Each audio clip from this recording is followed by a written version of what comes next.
In 1996, in a film that would change the landscape of blockbuster filmmaking, one film decided to answer the question of whether or not we are alone in the universe. That film was Independence Day. Independence Day was an enormous blockbuster film that featured some of the most incredible visual effects of its time, and proceeded to be critically and commercially very successful despite its flaws, of which there are many. And it created a whole new science fiction universe that many people wanted to see continue. That continuation eventually came 20 years later with Independence Day Resurgence. And by the time it arrived, many of us wished it hadn't.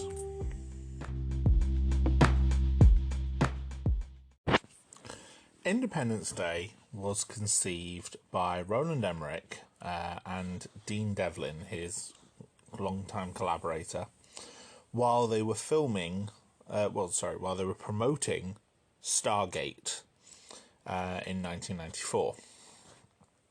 A reporter asked Emmerich why he made a film with the content that Stargate has if he didn't believe in aliens.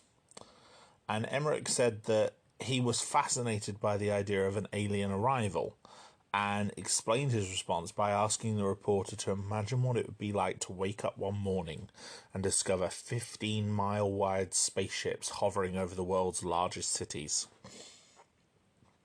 Emmerich then turned to Devlin and said, "I think I have an idea for our next film."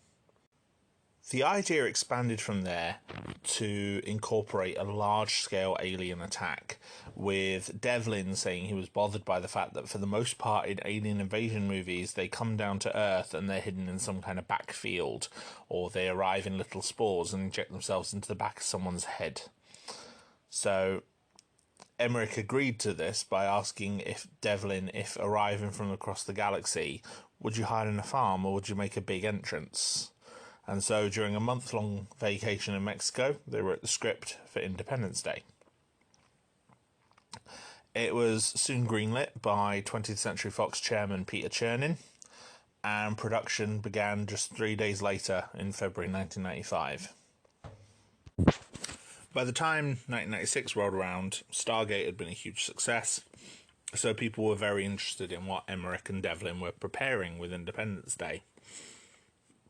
Fox also began a really expensive marketing campaign to help promote the film, which included a dramatic commercial airing during the 30th Super Bowl, which it paid $1.3 million for, thus beginning a trend of using Super Bowl airtime to begin advertising campaigns for blockbuster films, all because of the success of Independence Day.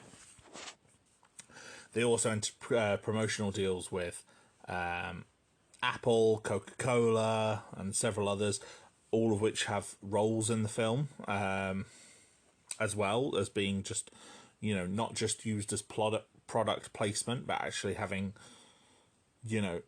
actual roles in the film. David's PowerBook 5300 laptop is, that's something that he actually uses as part of the plot of the film. The Coca-Cola can is obviously used in quite a pivotal scene towards the end of the third act, towards the start of the third act.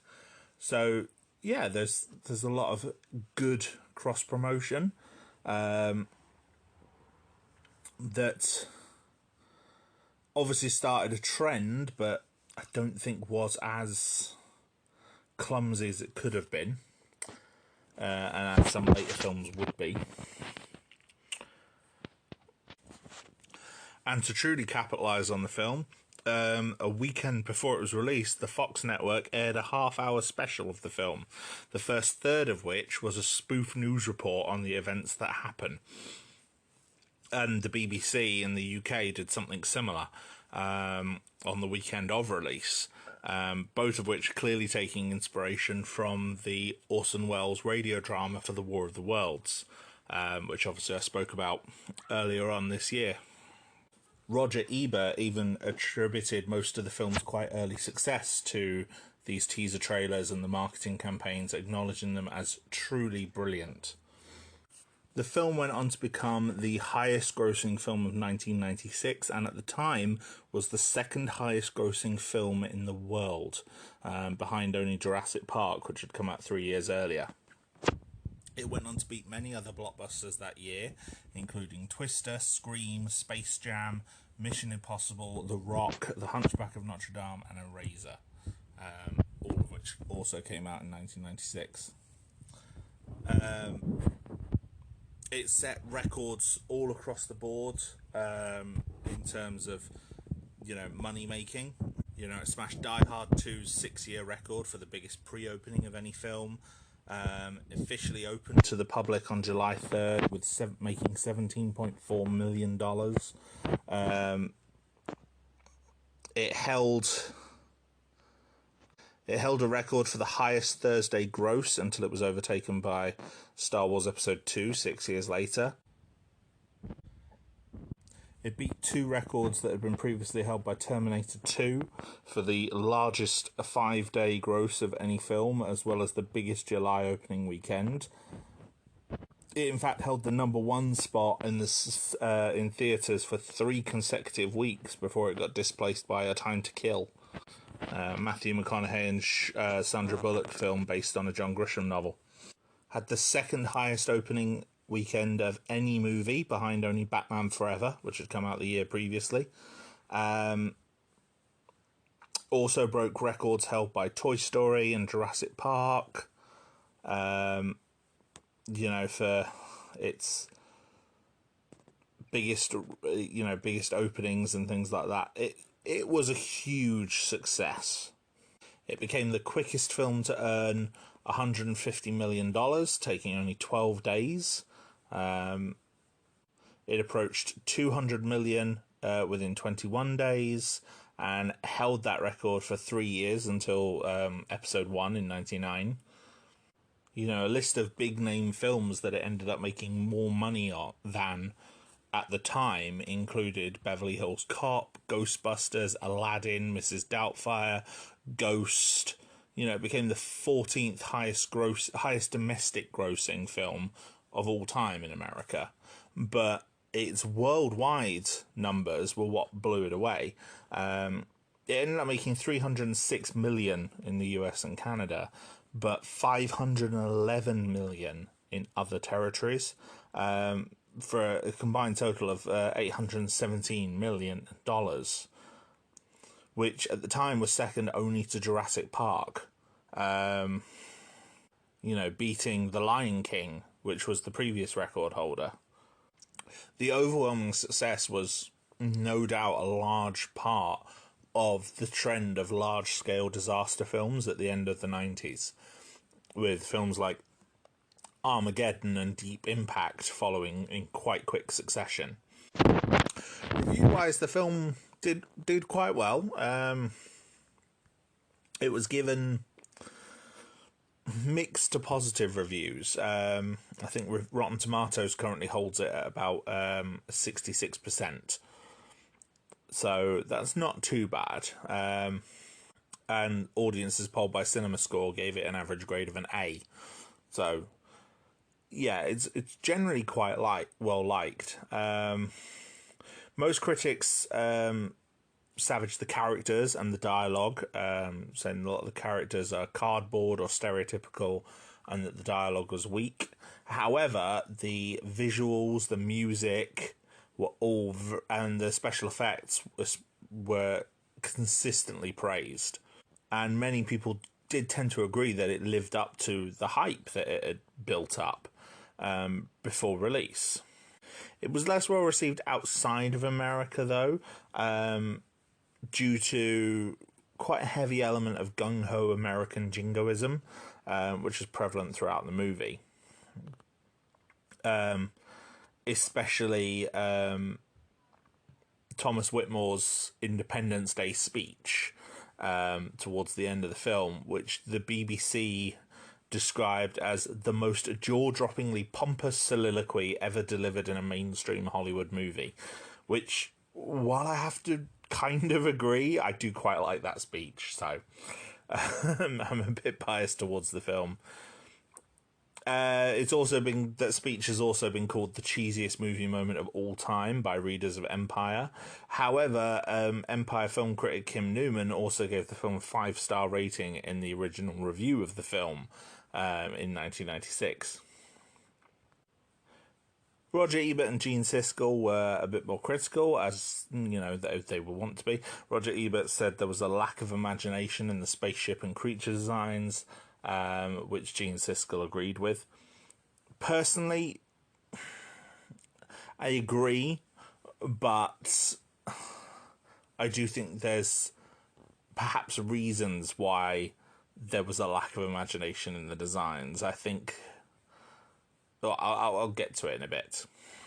Now, the first film's success obviously prompted a franchise, or at least talks of a franchise. There was a prequel novel that was released in 1998, as well as and a second prequel as well. Oh, well, not a second prequel, it was a second novel, set at around the same time as the original film, but based in Saudi Arabia, featuring the 2 Royal Air Force officers shown in the montage with the Morse code in the film. It was also a tie-in flight sim shooter game, which, while not terrible, was not great. The visuals were a bit of a muddied mess as well. But the thing everyone started to talk about was the potential for a sequel. And it looked for a few years like we might get one. Comments were made by Emmerich and Devlin. There were reports in publications at the time that, you know, we'd have a story where we went to the aliens' home world and built up that aspect of the lore. However, it would take nearly 20 years before a sequel finally appeared. The sequel first started to pick up steam in June 2011, when Devlin confirmed that he and Emmerich had written treatment for 2 sequels, and they wanted Will Smith to return as well as the other characters. However, Fox refused to provide the $50 million salary that Smith demanded for the 2 sequels, but they still made plans to shoot the films back to back regardless of Smith's involvement. However, these 2 sequels, what would have been called Independence Day Forever, Part 1 and 2, were abandoned in place of a single standalone sequel called Independence Day Resurgence, which began casting in 2014 and was eventually released for the 20th anniversary in 2016. Resurgence was unable to replicate the success of the first film. It was not one of the top grossing films of the year, nor even of its month of release. In fact, the highest grossing film of June 2016, when it released, was Finding Dory. Also, despite some clear attempts to garner support in China, you know, the world's second biggest movie market at the minute, or at the time at least, that was also unsuccessful. Cinema goers there complained about how little screen time there was for the main Chinese actress, which is Angela Baby. Moreover, it was released in quite a crowded summer, amidst what was being called sequelitis, in which numerous major sequels underperformed. In fact, as it stands, against a production budget of $165 million, which is over double what the original film cost. The original film only had a budget of $75 million, which is, I think, was small even for the time. But against that $165 million budget, Resurgence has only made $389.7 million,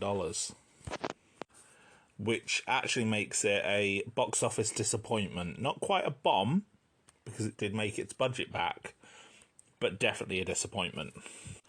Now, it did do quite well in some foreign territories. It made quite a lot of money in Japan and Latin America, especially compared to a lot of other efforts by Fox. But yeah, it was not a very successful film. And critically, it was savaged. It has an approval rating of about 30% on Rotten Tomatoes, which is very poor. CinemaScore, however, gave it a B. From what I understand, CinemaScore polls people on as they leave the theatres on opening night. So you're coming after the die-hard fans. So these were people who were guaranteed to see it on opening night. So in that respect, you're going to get a more of a weighted average of people enjoying it, but either way, it could probably still have been better. Now, most reviews I can find of Resurgence are in the negative, especially saying that, it should be dumb fun, but it's not, it's just dumb, or saying that it isn't going to wow anyone who's seen the original, but it may satisfy younger audiences who care about battle sequences. Someone saying that the final shot of the film being obvious setup for a sequel, and saying, "I just pray to God aliens come and wipe us all out before that day comes." So yeah, it's got a mix of quite unkind reviews. There are a couple of positive ones, but when I say positive, they're pretty much just describing it as cheesy or silly but spectacular. And it's like, they're not... I think Roland Emmerich did attain a kind of status off the back of not just Independence Day, but his follow-ups with 2012 and The Day After Tomorrow, of being a big disaster director. And he does what he does so very, very well, that I don't think you can fault him for that. But at the same time, I think people were very, very unimpressed with Independence Day Resurgence. And I was one of them. And after watching the two films side by side, I decided to put on my critical analysis hat. And that's what I'm going to present for you now, because I really do feel that everything that Resurgence fails at is something that the first film succeeds at. And that together, the two of them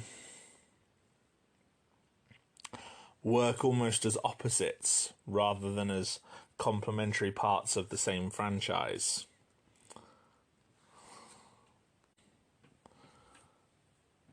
And so yeah, I want to present by analysing the different elements of these two films, why I think the first film succeeds and why I think Resurgence missed the point completely.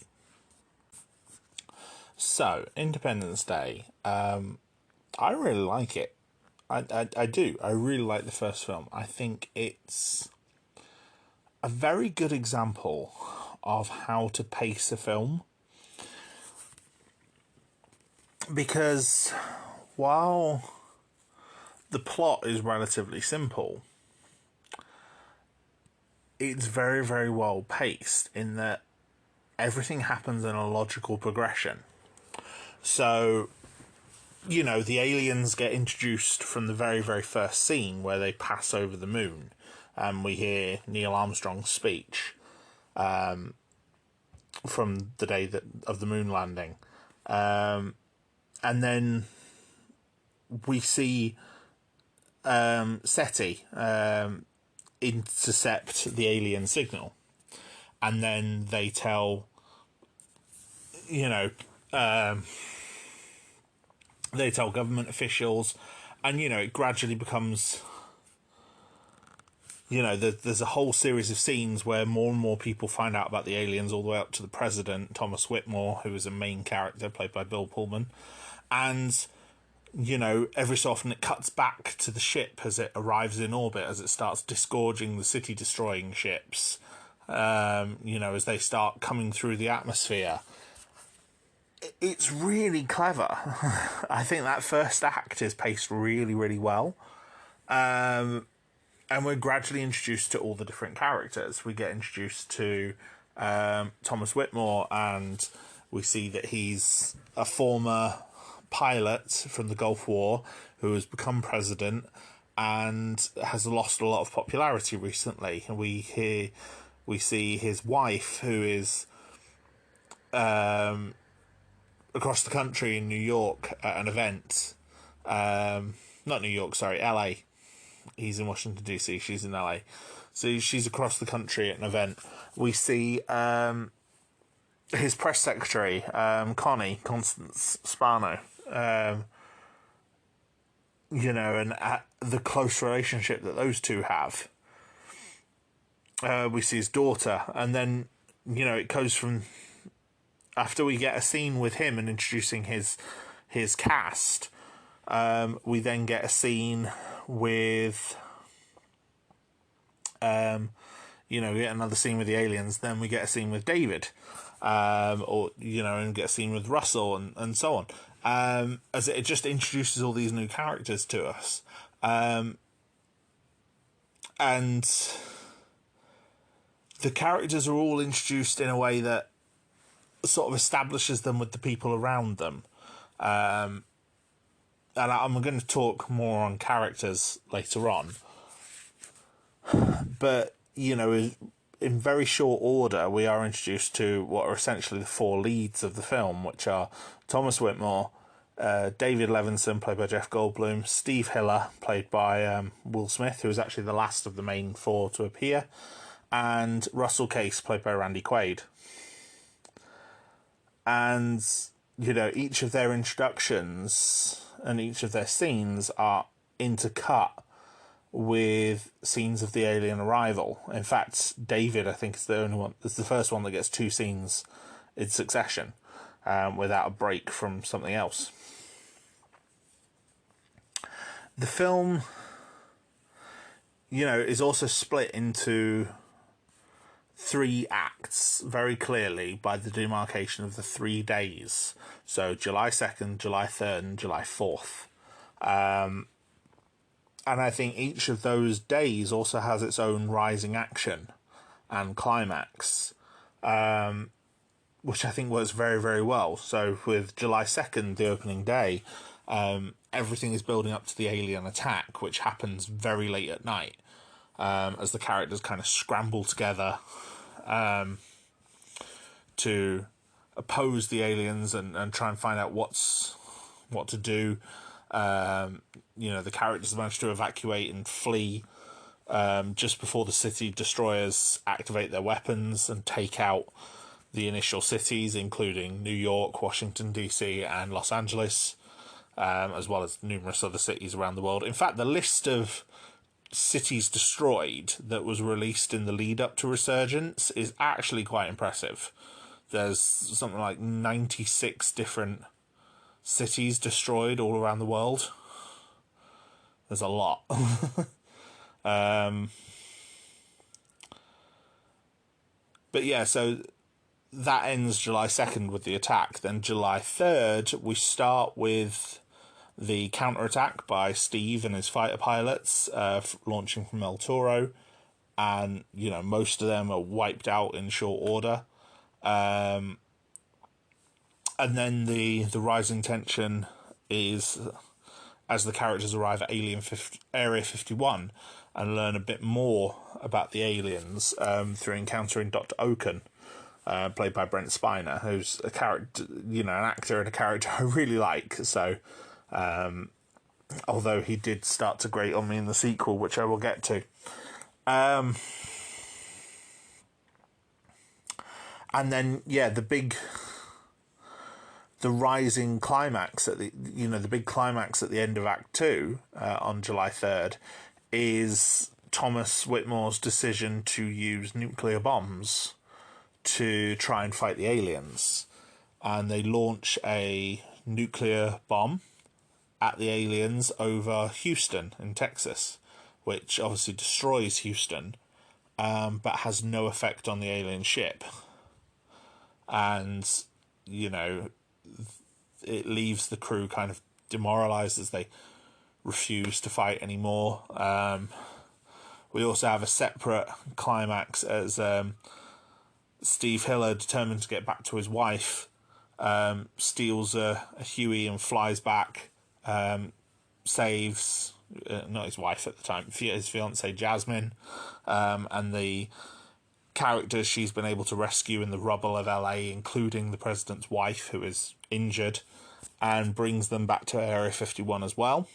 And I like that. And then we end with the president's wife Marilyn dying, and she's also played by Mary McDonnell, who I know most famously from the reboot of Battlestar Galactica, where she plays Laura Roslin. She's, in what is a relatively small role, she is a very good character in this.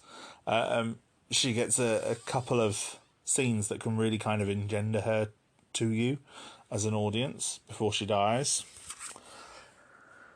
And then the final day, the final act, July 4th, is begun when David outlines his plan to take out the aliens and sabotage their technology to lower their shields so that the humans can launch an offensive to defeat the city destroyers. And then obviously that builds into the final battle, the Battle of Area 51, where the President and Russell join the fighter pilots trying to save the day, and Russell sacrifices himself and dies to save the world. And I like it. I think it's a very, very well-paced film. The film is like 2.5 hours long, and it doesn't feel that long, I don't think. But I quite enjoy it. There's a reveal at the midpoint of the movie about the aliens' motives, and this is done through a mental link with President Whitmore, which is what prompts him in quite an anger response to try and nuke them. And it's done in a relatively simple way. He reveals that the aliens are essentially locusts travelling from planet to planet, consuming every resource and moving on.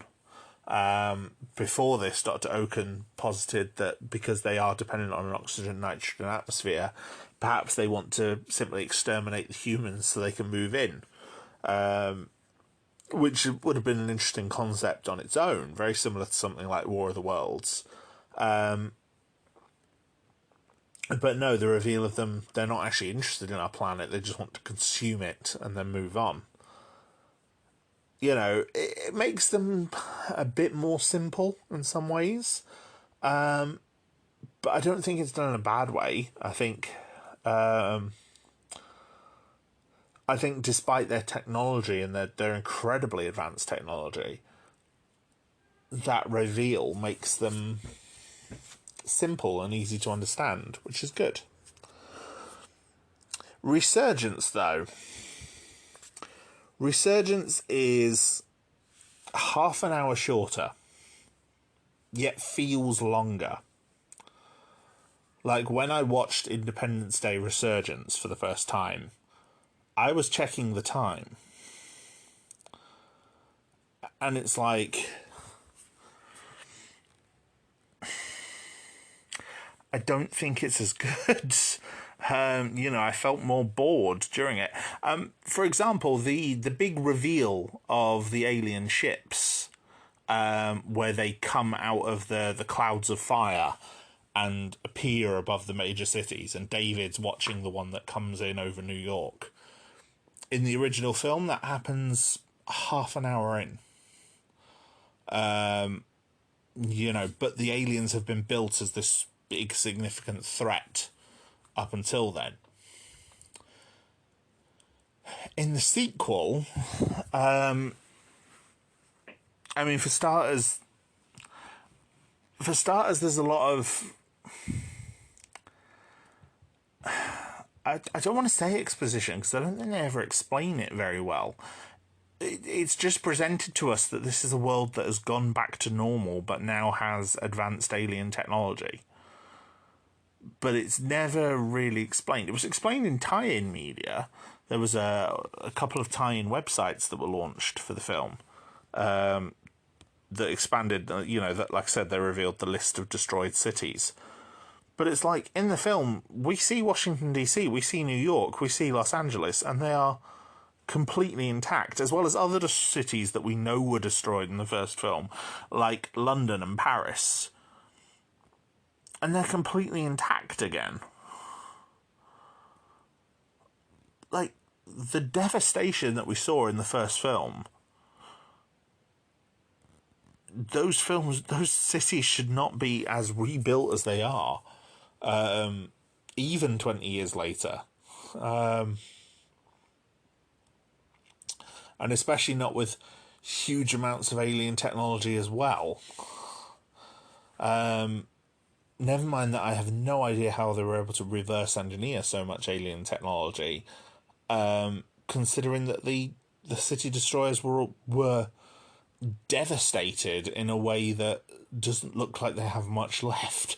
Like, they would have been essentially useless. But that's beside the point. I suppose we have to accept that that suspension of disbelief in order to enjoy the film. But then about half an hour in the new film is also when the big alien mothership arrives. Except that alien mothership just suddenly appears like 10 minutes before it actually lands on the planet and destroys a whole load of stuff. This ship sits on top of the Atlantic. It's very bizarre to look at. It just looks too massive. It looks beyond believable. And it just suddenly arrives. Like, it arrives at the moon and we've only just noticed it. And it proceeds to wipe out a lot of the defences that the planet Earth has made using their technology within seconds. When it lands over the Atlantic as well, it's sort of unexplained, because it passes over, like, it ends up covering the Atlantic between sort of the east coast of America and Europe, but it passes over at some point what looks like Shanghai or Hong Kong, something like that, in China, a big Chinese city, a big Chinese metropolis, and picks up the city because it has its own gravity, because of course it does. It's the size of a small planetoid. And it just sort of picks up buildings from China and drops them on London as it hovers over there. But that suggests it passed over, like, most of Europe as well. Like most of Asia, most of mainland Asia, in between China and England, which, yeah, it's just bizarre, and it's like the first film always seems to have the geography in the first film at some point seems bizarre, like when Steve and his crew of pilots fight the city destroyer above with the ruins of Los Angeles. Steve and his wingman, who I forget the name of, played by Harry Connick Jr., they fly off being chased by two alien ships, and they end up very quickly in the Grand Canyon. Now, the Grand Canyon isn't too far away from Los Angeles, but it's far enough that, you know, it's not just instantaneous to get there. It's going to take some travel time. And then he crashes near the Grand Canyon and starts to walk to Area 51, which he apparently saw from the air. Now, again, Area 51 is some distance away from the Grand Canyon.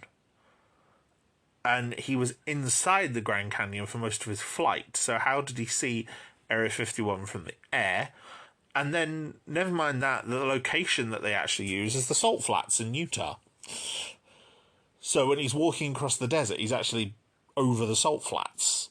So that then becomes bizarre as well. But to counter that, the geography in this is even more bizarre, with the sudden arrival of Hong Kong to London.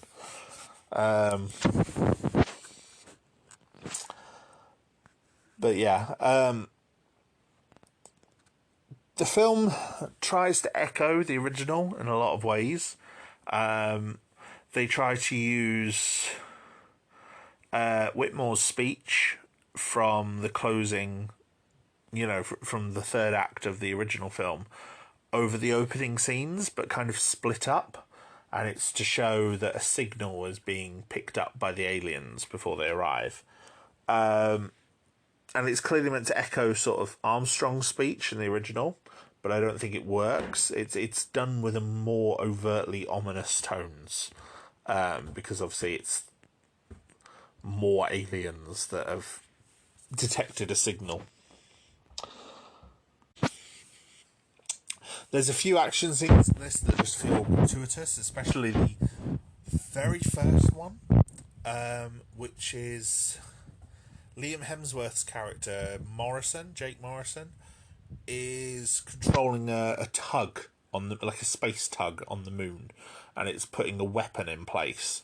And then while he's arguing with his co-pilot Charlie, they knock it, and it starts tilting and looks like it's almost going to fall onto the moon base. And then they kind of put it back in place, and there's all this rising music and like, oh no, it's a big event. It does nothing. I don't think it adds anything to the movie. It's completely superfluous. There's a portrait of Stephen Hiller in the White House because he dies in between movies. It's not explained why or how in the film. It's explained in tie-in websites, but not explained in the film. I think that's become a trend I have noticed in recent years, where things will be explained in other media rather than being explained within the media itself. The Star Wars sequel trilogies was especially bad at this, especially with Rise of Skywalker, where they did like cross-promotion with Fortnite, and it means that Palpatine's message is in Fortnite, not in the actual film. But I have my own many issues with Rise of Skywalker, which I'll get into at another time. There is one quite early reveal in this where we get reintroduced to the character of David, and it introduces the concept of a ship that landed in the War of 96 in Ubuntu, which I believe is meant to be near the Congo, near the Democratic Republic of Congo. And that ship landed and was drilling towards the Earth's core, or digging underground anyway. And, you know, the Africans there have been fighting a ground war with the aliens ever since. And the idea that there's more aliens as well. Like, there's a lot of aliens that have been held captive in Area 51 as well. Never really explained where they came from. Presumably survivors from the city destroyers. Or, captured pilots. But the idea of more aliens as well also kind of breaks the law introduced in the first film. In the first film, when Whitmore comes out of the mental link with the alien, he says that they roam from planet to planet, their whole civilization. And it was obviously very clearly suggesting that mothership contained their entire civilization. But obviously this isn't the case, because now there's more of them. And I do like the mental connection that they try and draw between humans and aliens. They have several of the human characters in this film, including Ubuntu, the leader of the African nation, who's like a militia general, and Thomas Whitmore, and Dr. Oaken, who's also revealed to still be alive. They have a mental link with the aliens, and so they're able to kind of understand them and glean insight from them, which is very interesting. The second film also introduces the concept of another race of aliens when a sphere arrives over the moon and is then promptly shut down due to the fear of the World Council, despite David warning them not to. And David has turned out to be right every time he suggested something in one of these films. I do have to wonder about this. This is the second time in the space of a month where I'm watching a sequel film and the thing I like the most is a character called David. Never mind. But yes, David he's been proven right every time. So when he cautions the president, the new president that is, not to fire, and then with the agreement of the World Security Council, she fires anyway. I mean, I get he's not part of the chain of command, but I wish his opinion stood for a bit more based on everything he's done for the human race.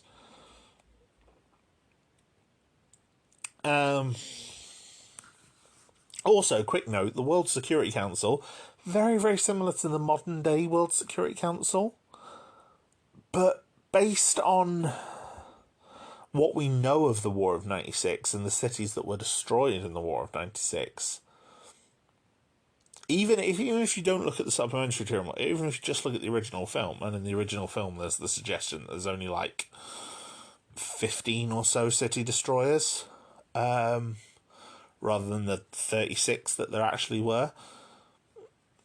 But even in that, most of the ones that we know of arrive in the Northern Hemisphere.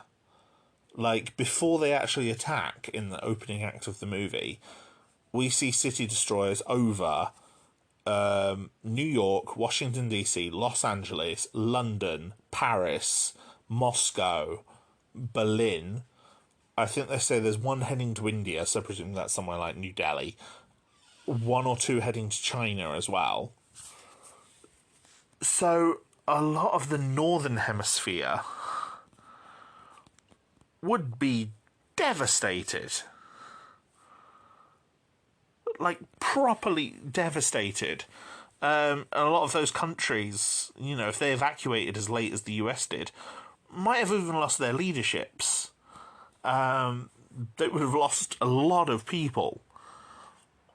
So why are the Western countries still so powerful in this? Why America and Britain and France still part of the World Security Council? Why not Southern Hemisphere countries like South Africa or India or Australia not part of this new World Security Council? Because presumably they wouldn't be have been as impacted by what we've seen here, because I mean, we do see in the original film soldiers all around the world. We see some soldiers in the Persian Gulf, including like we see British soldiers speaking with very stereotypically British accents, upper class posh accents, not regional British accents, and they're there with both Palestinian and Israeli forces, I believe. We see soldiers in Japan, we see soldiers in Russia, so we know those countries are affected. We then see also when the ships are brought down in a montage towards the end of the film, we see ruined city destroyers in, I believe there's one near the pyramids, so that suggests Cairo, one near Sydney. So there's a lot of countries that probably weren't as affected. So why are they not more prominent in the World Security Council? There's a lot of suspension of disbelief is what I'm getting at, that you have to put into this movie to accept it based on how it presents itself. That sort of doesn't vibe with the world as built up in the original movie and the logical extensions of what the War of 96 would have done to the balance of power in the world. Not just the technology, but the entire world would have changed. I highly doubt cities would have been rebuilt that quickly, and that perfectly as well. Like, Washington, D.C. looks almost exactly the same. The White House has been rebuilt, for example. Same with New York. Skyscrapers were ruined, but they're all back up and looking intact and looking the same as they did before.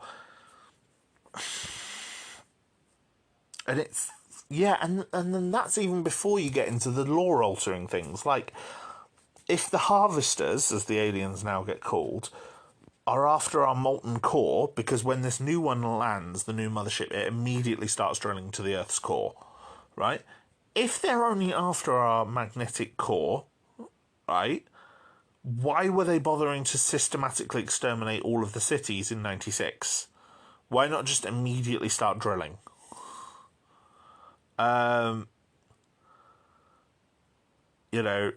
It's bizarre. The sphere, however, becomes the sphere of exposition. This really annoying character called Floyd, who's linked to David in this, but is completely pointless. He manages to activate the sphere, and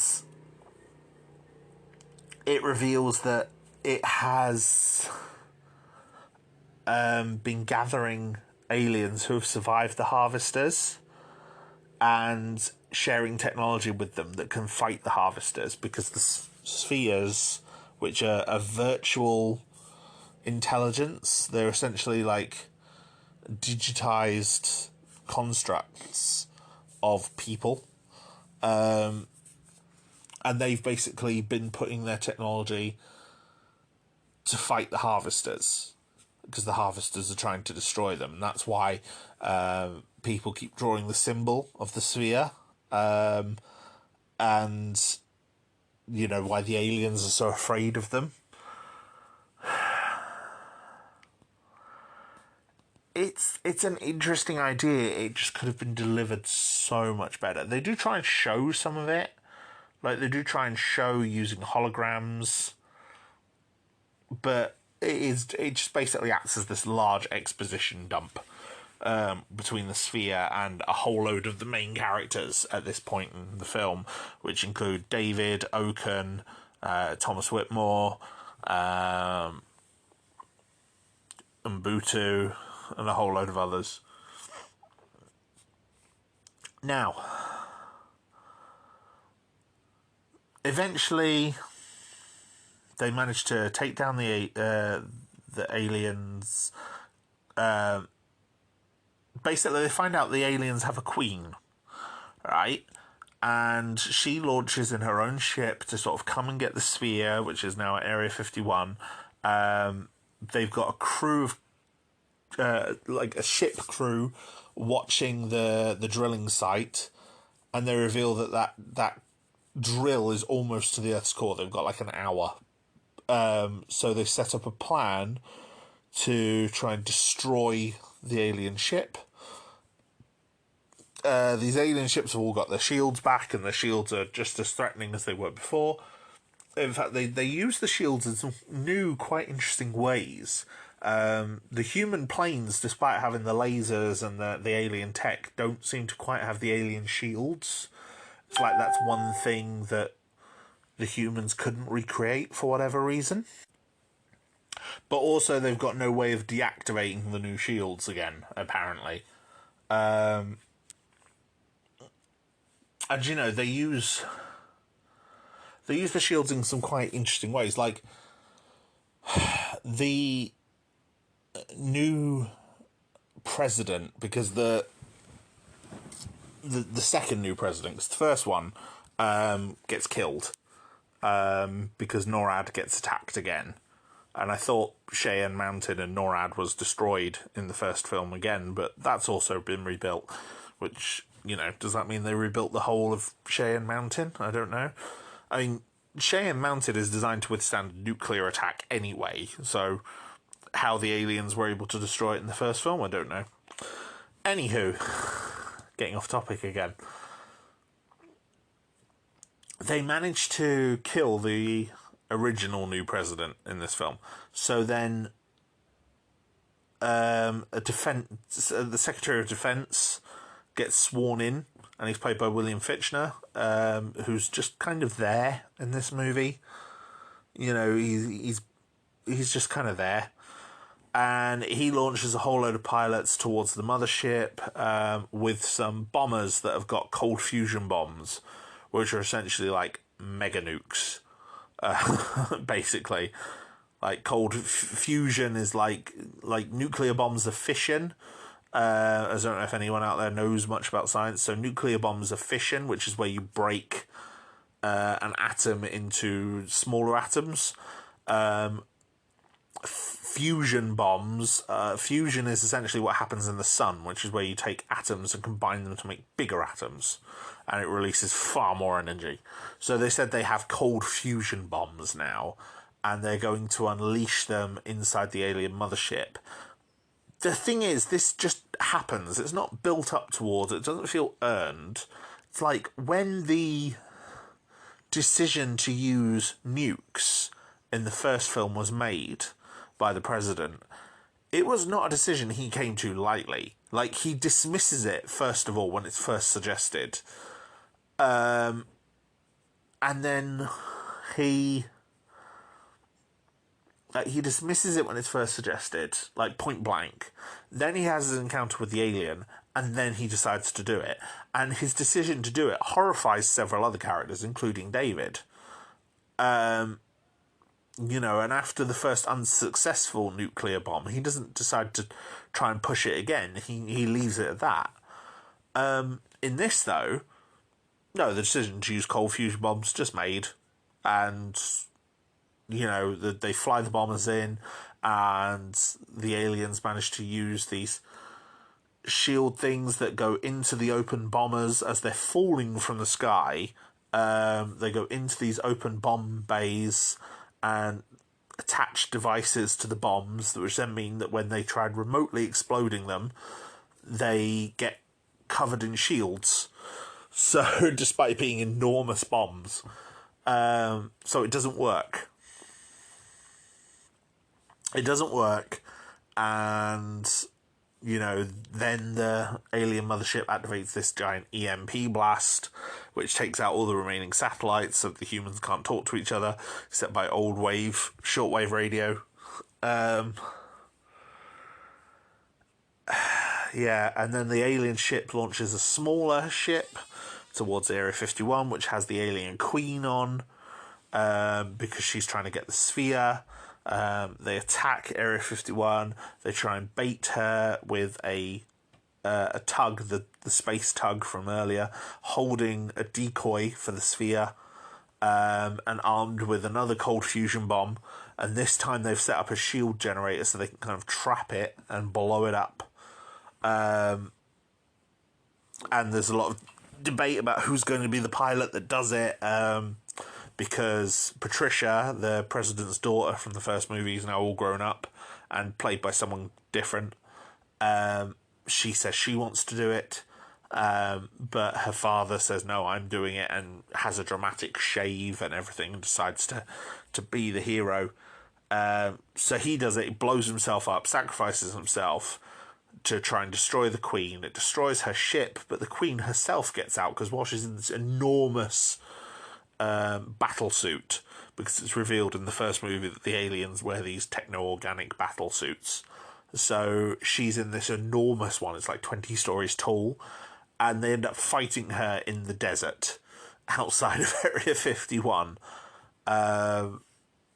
She chases around a bus full of school kids containing David and his father Julius, which is its own mess that I'll get to when I discuss the characters in this movie. But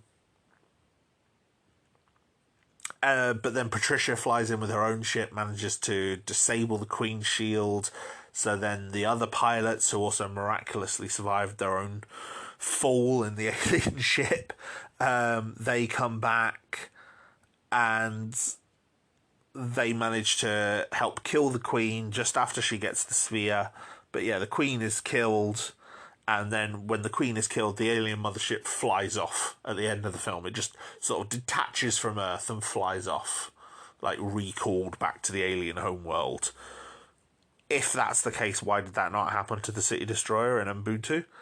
And all the rest of the little small ships that are with it, they all just fly off as well because the Queen's gone. And then they do this really obvious sequel bait, which just feels really unnecessary. This really obvious sequel bait with the alien sphere, and it just...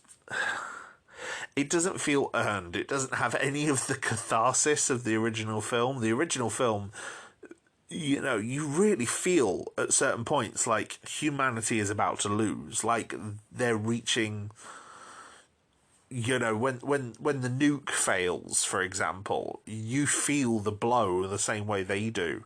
And it's helped by the score and the visuals and how everything ties together, and the acting as well. But this, no. It's just done. And it makes for a really, really unsatisfying film, where it just ends with this really obvious sequel bait.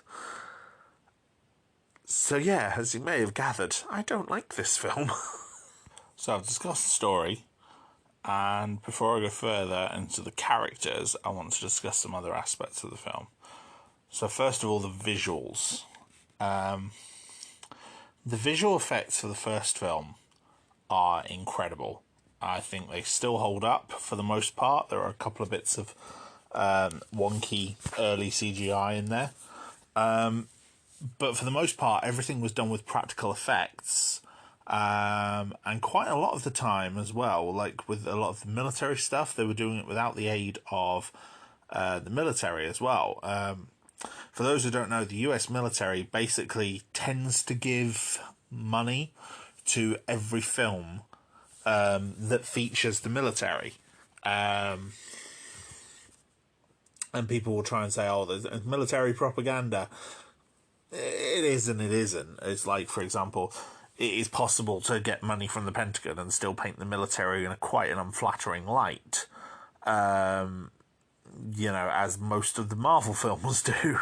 A lot of the Marvel films use money from the armed forces, but they're not necessarily all that positive towards the military quite a lot of the time. However, they refuse to finance Independence Day in any way. The reason being, Independence Day includes aliens at Area 51. Which is obviously a real-life conspiracy theory, and one that the military actively tries to deny. And so by depicting Area 51 in this way, in this film, the Pentagon refused to give the production company any money at all, which means usually when the Pentagon gives money, what they'll do is they will provide vehicles, for example, or uniforms. The American military is this hugely overfunded machine. There are huge amounts of vehicles that were built and developed purely to spend the budget, and so are just sitting in graveyards all across the country.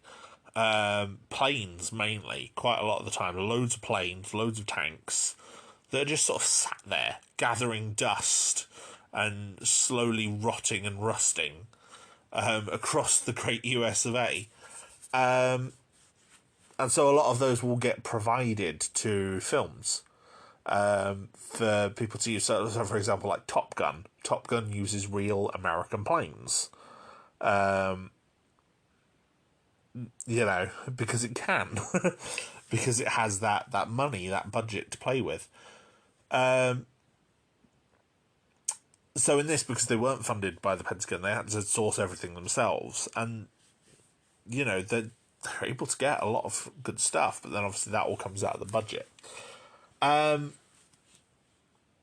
The alien ships, a lot of the alien tech is, as we would expect, the aliens have a very sort of generic look to them. They've got quite enlarged heads, big black eyes, when they're outside of their bodysuits, by the way. The bodysuits are quite an interesting design, although they have elements lifted from things like...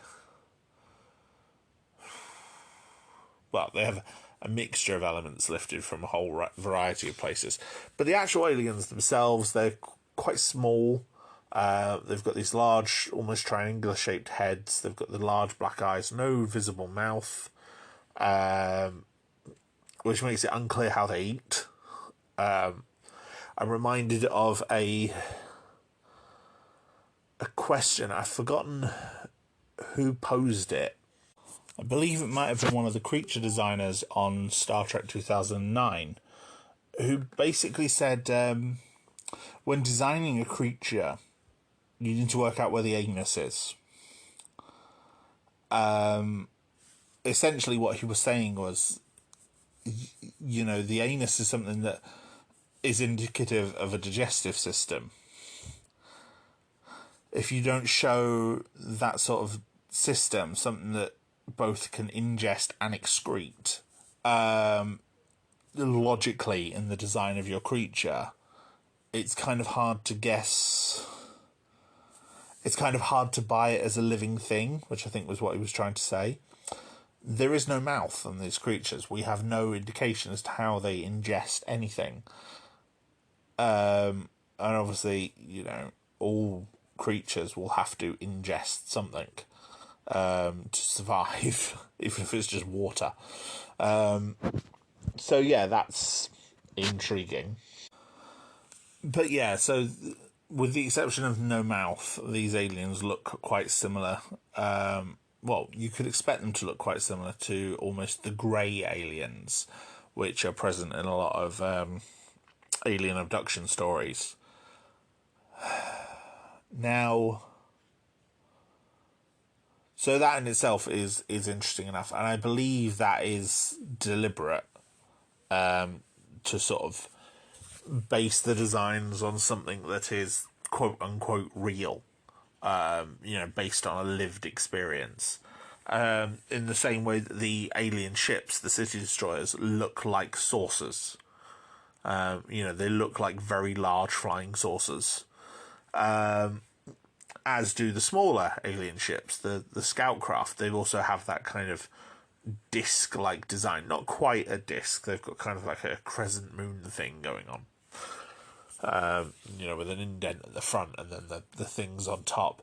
But I think that's done to make them look like something which, was depicted in a lot of media at the time as aliens, something like the X-Files, for example, as well as, alien abduction stories and UFO sightings. And I think that was deliberate. because one of the characters, Russell Case, does say he was abducted by aliens. So I think the element to base it on something relatable to an audience, I think, was done deliberately. The scale of the ships is very impressive, though. Incredibly impressive. In fact, the final battle sequence, there's some final shots of Russell's plane flying towards the primary weapon of the City Destroyer, and it's got these massive panels that are open, and the ship is just dwarfed. You know, the Russell's plane is dwarfed by the City Destroyer around it. It's a very impressive shot. And it helps that this was all done with real models. Like, the City Destroyers, the planes, they were all built models, and they filmed them flying, and they composited them all together as green screen. But it was using the same sort of model making techniques that were prevalent in Star Wars or Star Trek. And it was on that cusp where CGI was just starting to take over in the industry. In fact, 2 years after Independence Day would see the release of Star Trek First Contact, which featured the Star Trek franchise's first major CGI battle against a Borg cube. And, only a year after that would see the release of Episode 1 of Phantom Menace, which obviously featured quite a lot of CGI. Not just in the battle sequences in space, but also ground battles and alien creatures and all sorts of stuff. So Independence Day was on the cusp, and in fact it holds a record for the most amount of practical effects miniatures built for a single film. Because even things like Lord of the Rings, which came, not many years afterwards, 5 years afterwards was the release of Fellowship, which features quite an overwhelming amount of practical effect shots itself, still used quite a lot of CGI.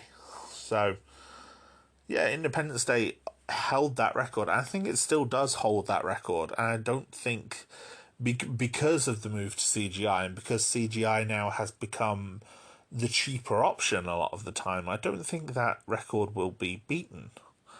But then, of course, we get into the discussion about VFX artists and how they can be used and abused by the industry. But I will cover that in a future episode, because I'm going to talk about that in relation to something else. I do think the CGI effects that are in this, though, do still look good.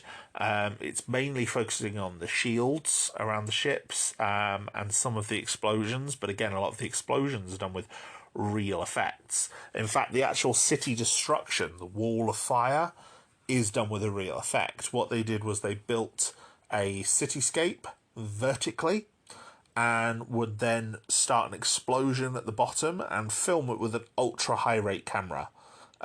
Similar to the filming techniques that I talked about a few episodes ago regarding Thunderbirds, where you would film explosions with a very, very fast rate camera, so that when you slowed the effect down, the explosions seemed to bigger and seemed to take longer.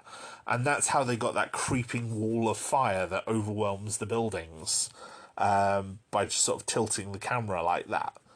And I think it really works. They do toss up some vehicles with CGI, and like I said, those are some of the more wonky aspects of the CGI. But yeah, I think it really works quite well. The film also has some great locations. Like, they do some actual shots at, obviously they use the Utah Salt Flats, which I mentioned earlier, which is quite a stunning visual location. You got the feeling Roland Emmerich grew to like that location, because he uses it a few times in this movie and quite a lot in the sequel.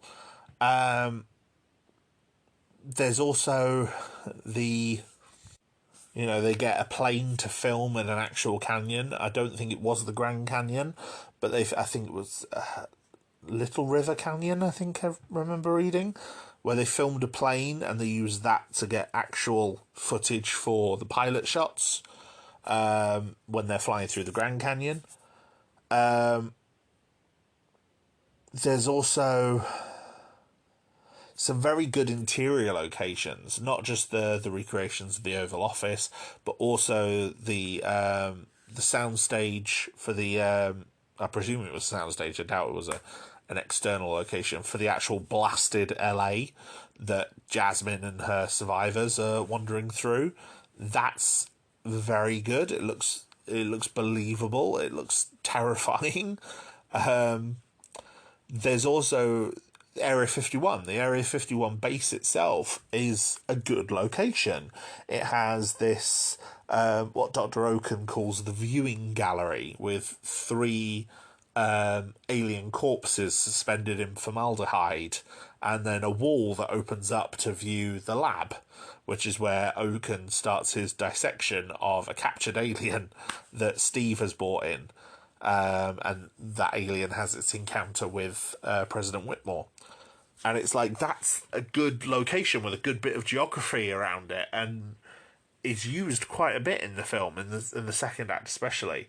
And then obviously there's the hangar where they keep the alien ship that crashed at Roswell, the alien scout ship. And again, it's this big open plan room with boards and computers, and it looks like a sort of a mission control almost as they're studying the ship.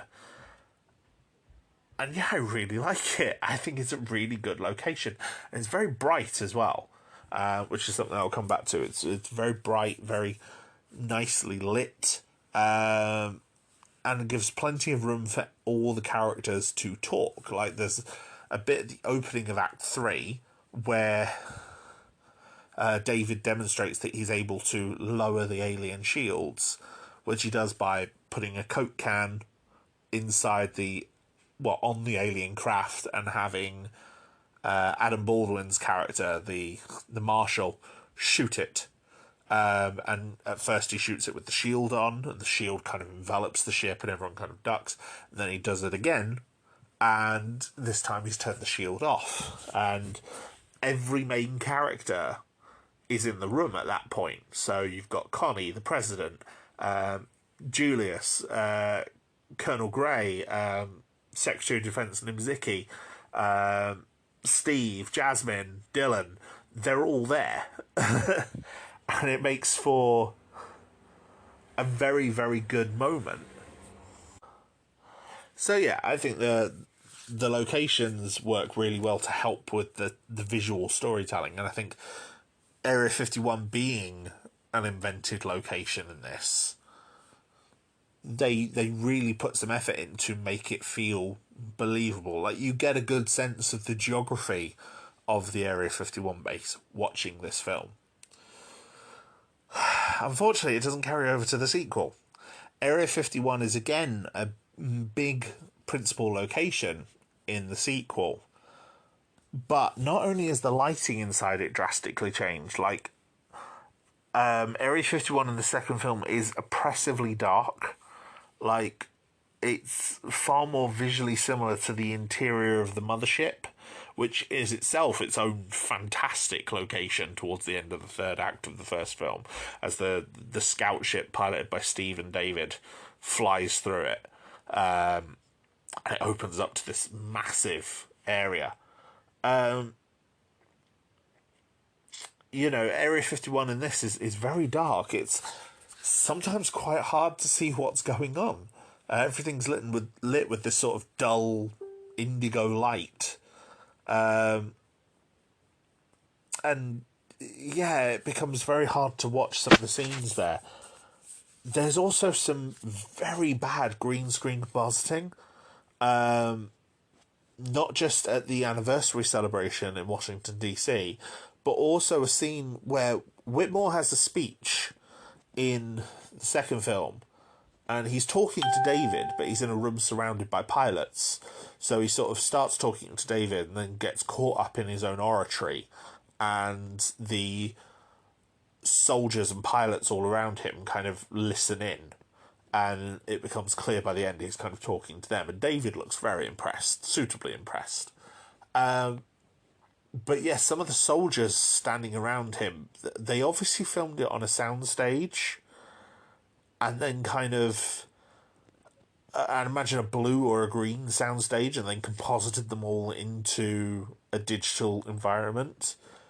And some of those background characters are not composited in very, very well. They really look like they're standing out from the background. And yeah, it just does not look good, and it's really distracting when you notice it over what is quite an emotional sequence. So yeah. That's one issue where I think this is not quite as impressive. The new alien ship is enormous, like even compared to the previous. But it gets to the point of ridiculousness because it just feels too large, but at the same time not large enough. Like at one point, a whole load of the ships and the bombers fly towards it, and when we first see it, it's over the atmosphere. It's that tall, but then they end up above it, but they're still in the atmosphere. Very clearly still in the atmosphere. They're not in space. But the ship is taller than the atmosphere of the planet. So I don't know how that works. It's kind of enormous, but yeah, and it's like the alien ship can be seen from Nevada, where Area 51 is, and you can see it on the horizon, like past the horizon. But it's over the Atlantic Ocean, which is the other side of America. Even with the size of it, with the curvature of the Earth, they shouldn't be able to see it. But towards the ending sequences of the film, you can see it take off. In fact, when it takes off, it's visible. There's like a montage of people watching it leave from like all over the world. It's really bizarre. Presumably they're all around the Atlantic and North Africa, but still, it's so bizarre in terms of the sense of scale. The arrival of the ship is obviously built to be this huge, terrifying moment, but to me it lacks all of the impact or dread that was present in the original film. The original film, when the aliens arrive, we've seen the city destroyers split from the mothership in space, so we then see someone come and tell the president about the fact that it's breaking up. And then there's a series of frantic scenes as they're tracking these ships through the atmosphere. One of them takes out a plane on its way down. People start panicking around the country. We see people looking up in awe at these firestorms that are crossing the sky. And then obviously David watches the final shot as the firestorm dissipates and the ship itself comes to bear over New York City, over the centre of Manhattan. And it's very, very cool. In this, though,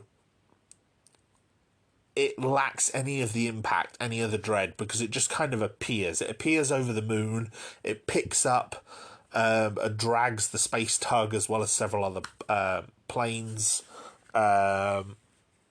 It destroys the moon base, it destroys the satellites, it then goes over Hong Kong, drops Hong Kong on top of London, and then just kind of settles in place.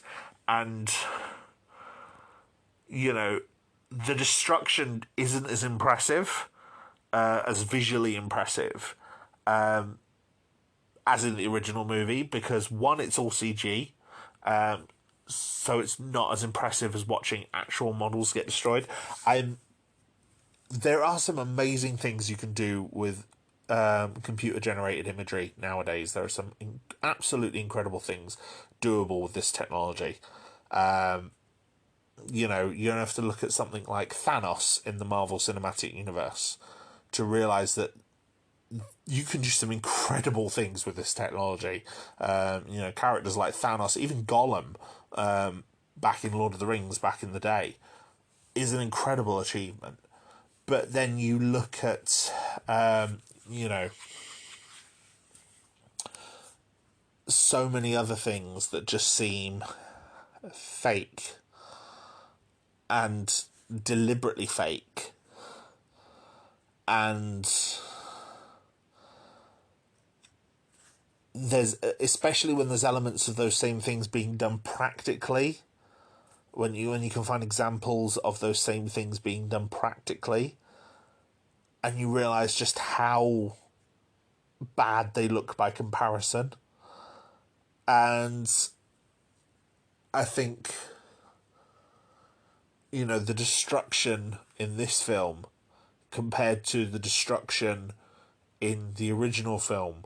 But then even also if you look at, you know, Roland Emmerich's other work, like 2012, you know, we've seen this done before. We've seen, you know, the original film had years of imitation, like decades of imitation, including by Emmerich himself. So seeing the warping of the gravity in Hong Kong isn't as distinct or memorable as anything in the original film. You know, the destruction of the White House or the Empire State Building in the first film is far more memorable. Far more memorable. The action in this film is also really bland. It becomes really hard to visually distinguish between the ships and the planes. You know, during the action sequences, of which there's only really one big one, which is sort of in the middle of the film with when they launch the attack on the mothership. But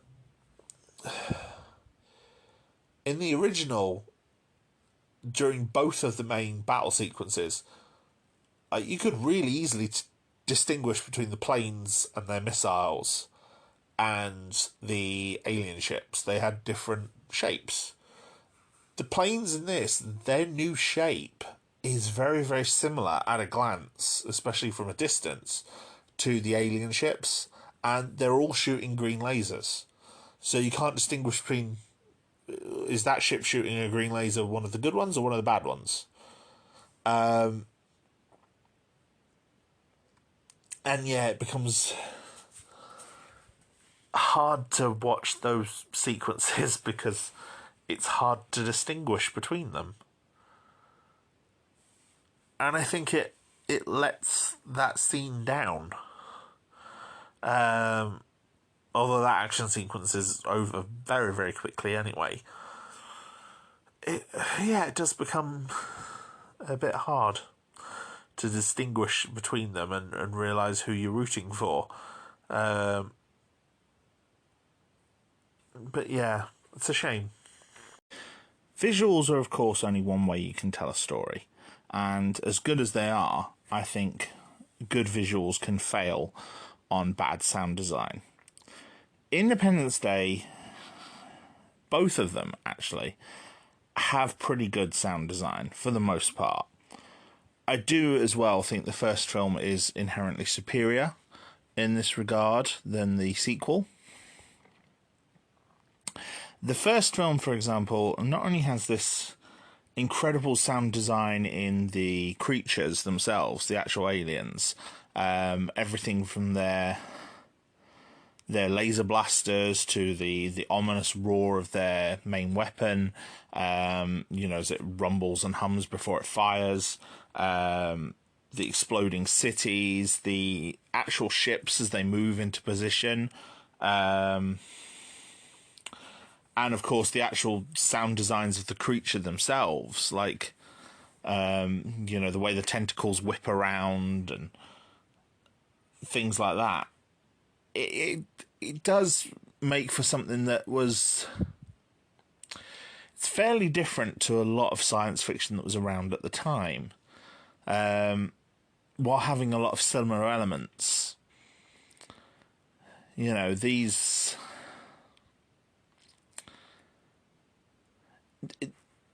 The sound design for the Harvesters was very distinctive.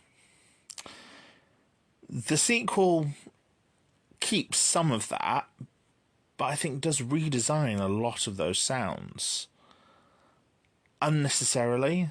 The energy blasts coming from the ships sound different. The way the ships move in the air sounds different. The primary weapon that the City Destroyer ships have, there's an equivalent weapon used only once, maybe twice, at the start of the film when the big mothership arrives, and it lacks the impact of the original. Even the quite ominous way that the City Destroyers come into place, the sound effects that are being used there have nothing compared to the mothership doesn't compare to them at all. But I think the most prominent difference in sound is the score. The first film was scored by David Arnold, who had been he'd worked with Roland Emmerich previously on Stargate, which also has a great soundtrack, and he would work with him again in Godzilla. He's also worked on the BBC Sherlock series, several James Bond films, and the Amazon Prime series Good Omens, the soundtrack for which is also phenomenal from what I've heard of it. I haven't actually gotten around to watching all of Good Omens yet, but I have heard some bits of that soundtrack, and it's very, very good. Now, it's probably not going to surprise you that I'm a big fan of David Arnold's score for this film. I think it's one of the best science fiction scores I've ever heard. It's got some very good uses of leitmotifs, and there are several very powerful and sometimes quite stirring ones that recur throughout, and they're very, very strong. There's the ominous music that we get for the actual aliens themselves, which appears almost from the first track in the soundtrack. And that leitmotif for the aliens is ever present in a lot of the early tracks in the soundtrack, going right up to Firestorm, which is the track that actually unleashes the City Destroyer's weapons. And, it's this very rousing moment in the soundtrack as you watch the cities get destroyed. And it fits very, very well, and it builds up their threat. It helps to build their threat throughout the first part of the film. Even in other music, that alien leitmotif appears. But it's not the only recurring motif. The other big recurring motif is the sort of the voice of humanity, to borrow from War of the Worlds. The idea that there's this more optimistic note that's going to come back, that the humans are going to come back. And that motif attaches itself to key points in the film to various different characters, most notably Thomas Whitmore and Stephen Hiller, but also to David, and even to Russell Case. And it is, it can start as a quite small tune. I think it's being played on a piccolo. So it's very much a military instrument that is being played on. And yet it will build to this big, rousing score as the rest of the orchestration comes in to build this song up. And obviously it's most prominent in the president's speech, which is the big sort of stirring moment of the whole thing. but yeah, it becomes the main motif that recurs across most of the back half of the movie. And in fact, some of the songs, it's kind of a juxtaposition between the two. For example, The Day We Fight Back, the song that plays over most of the final battle, shifts the tone between the two leitmotifs. As we've got the humans versus the aliens in this climatic final battle. And I think it really helps to build the whole thing. And the use of those strong leitmotifs and how they keep coming back in the song throughout the score of the film means that you end up paying attention to them, and you notice them, and you notice how they're being used. In a similar to the way the leitmotifs were in something like The Lord of the Rings, which I spoke about then, there's a very key leitmotif of the Fellowship that keeps recurring in certain moments, and there's elements of it that we hear in Hobbiton, so it continues reappearing in like Return of the King, even though the Fellowship has long since broken up. We get elements of that Hobbiton theme, and this is very similar in that we are getting elements of themes that we've heard already for the human characters, for the aliens, even for like the threat of their weapon. That actually seems to have its own leitmotif. So does the romance element between a couple of the characters, obviously Stephen and Jasmine, but also in some elements between David and Connie. There's that romantic element that builds through the story as well, and we get a theme that sort of echoes that, and it does even appear in a certain way in the final scenes between Marilyn and Thomas. So yeah, I really like the soundtrack. I really, really do. And I think you can listen to the soundtrack in isolation from the film and still have a good time. It is a good soundtrack. It may not surprise you that I do not feel the same way about the other one. The soundtrack for Resurgence is by Thomas Wanda and Harold Closer, who are again very frequent collaborators of Roland Emmerich. They've been involved in a lot of his films since The Day After Tomorrow and 2012. And I find their soundtrack just forgettable.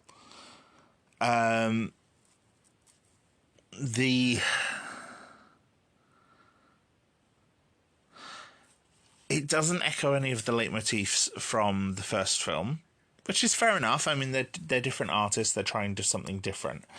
But it creates a more of a dissonance, especially when you watch the two films back to back. But also,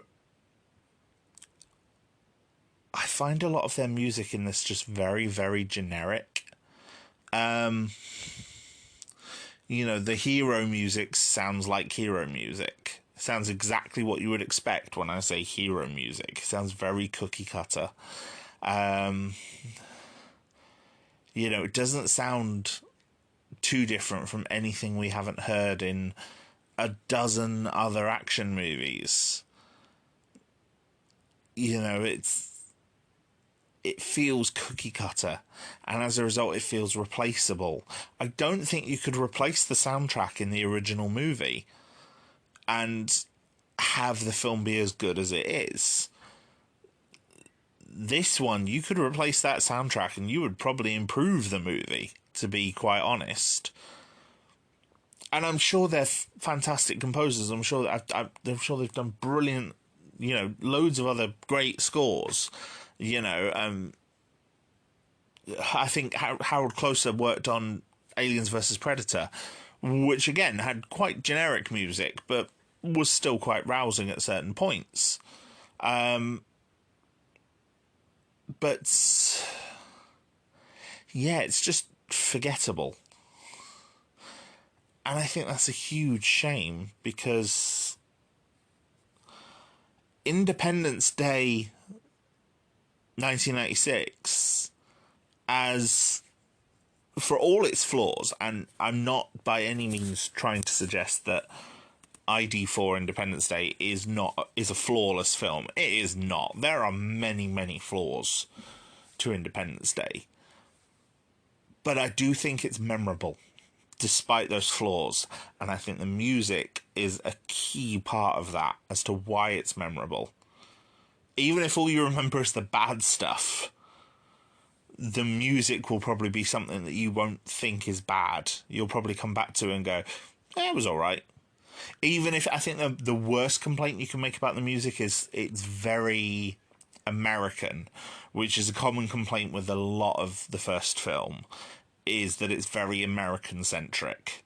You know, the idea even of the piccolo. The piccolo is it's something you sort of associate with, or at least to me as a Brit, it's something you associate with the American Revolution or the American Civil War. It's an instrument of that time period. Things like Yankee Doodle have a piccolo. So I think you can make the complaint that it is it's very American in that regard, but that still suggests you'd remember it. I don't think you can remember the soundtrack for Resurgence. I've watched Resurgence a couple of times leading up to this episode. I can't remember a single song from it. Nothing in the music stuck in my head. But I can hear the main melodies of the leitmotifs for the first film in my head. I can recall them really easily. But Resurgence just hasn't stuck with me in the same way. So make of that what you will, but for me, it makes that aspect of the film worse. Now, before I finish this, I want to compare one element of the two films, which is also one area where the first film gets quite heavy criticism, which is its characters. As I said, there tend to be four main hero characters in the first Independence Day. There is President Thomas Whitmore, scientist David Levinson, fighter pilot Stephen Hiller, and washed-up alcoholic Russell Case. Now,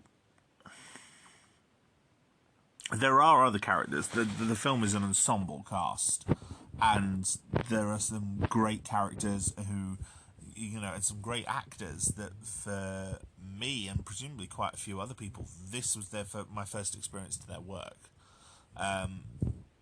For example, Harvey Fierstein is in this, who I quite like, and my first experience of him was in this, where he plays David's boss.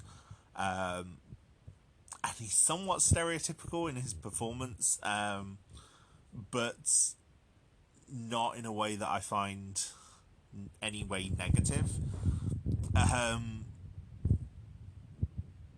But then I'm not the type of person that he's parodying, so maybe it is somewhat offensive to those people, but Harvey Fierstein just seems like a nice guy, so. However, most of the extra characters that are introduced or developed are usually anchored around one of these main four protagonists. So, for example, Russell has his family, his young children, the most prominent of which is Miguel. And it's implied that Miguel is his stepson rather than his actual son. But the younger two children are implied to be Russell's. Although saying that, there's not much difference between Miguel and the daughter, whose name escapes me right now. David, his most prominent supporting characters are his connection with Connie, who I will come back to in a minute, and his father, Julius. Julius, played by Eugene Levy, who I think also does a brilliant job. I think he's one of the more entertaining characters in the film, has some of the more standout laugh-out lines, usually delivered in a very deadpan, very wry way. And so, yeah, for me, that character is a highlight of this first film. He also has, as I said, his boss, but his boss doesn't survive Act 1. He dies during the decimation of New York. For Steve, his main supporting characters are his partner Jasmine, played by Vivica A. Fox, and his stepson Dylan. Dylan is very young in this, and Jasmine is separated from Steve when he gets called back to his military base. He also has a fighter pilot friend of his, played by Harry Connick Jr. His character called Jimmy Wilder. He's relatively entertaining. He's a very gung-ho military type, but he also seems to be a very close friend of Steve. Like, he gives him some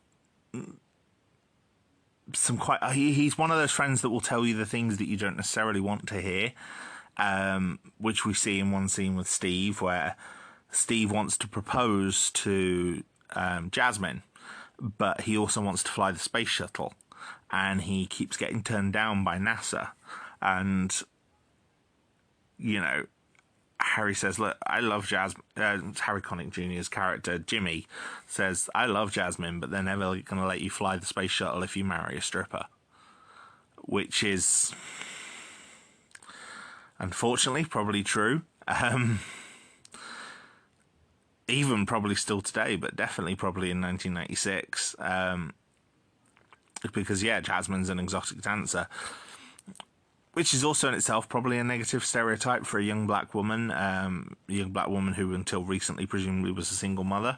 But I do like that there's no shame in it, in this, which is remarkably positive for a film in 1996. Like, Steve knows about it and is presumably comfortable and confident enough with it that his best friend Jimmy also knows, which is great. I like that. That's surprisingly positive, and I'm very down for that.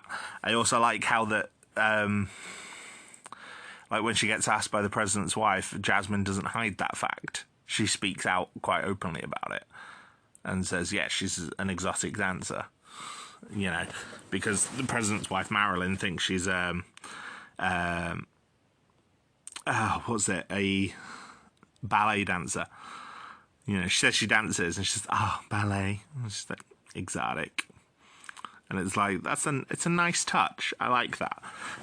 You know, for a film from 1996, while it may be possibly a negative stereotype, it's surprisingly forward-thinking in the way it's handled within the context of the film. So, I do like that. The majority of the supporting characters, though, are for Thomas's storyline. In fact, most of the other characters all gravitate towards being part of Thomas's cast and supporting him throughout the movie. Thomas's main supporting characters are... Oh, sorry, hang on. I just realised I said Eugene Levy earlier for Julius. That's not right. Eugene Levy's the one from American Pie. It's Judd Hirsch.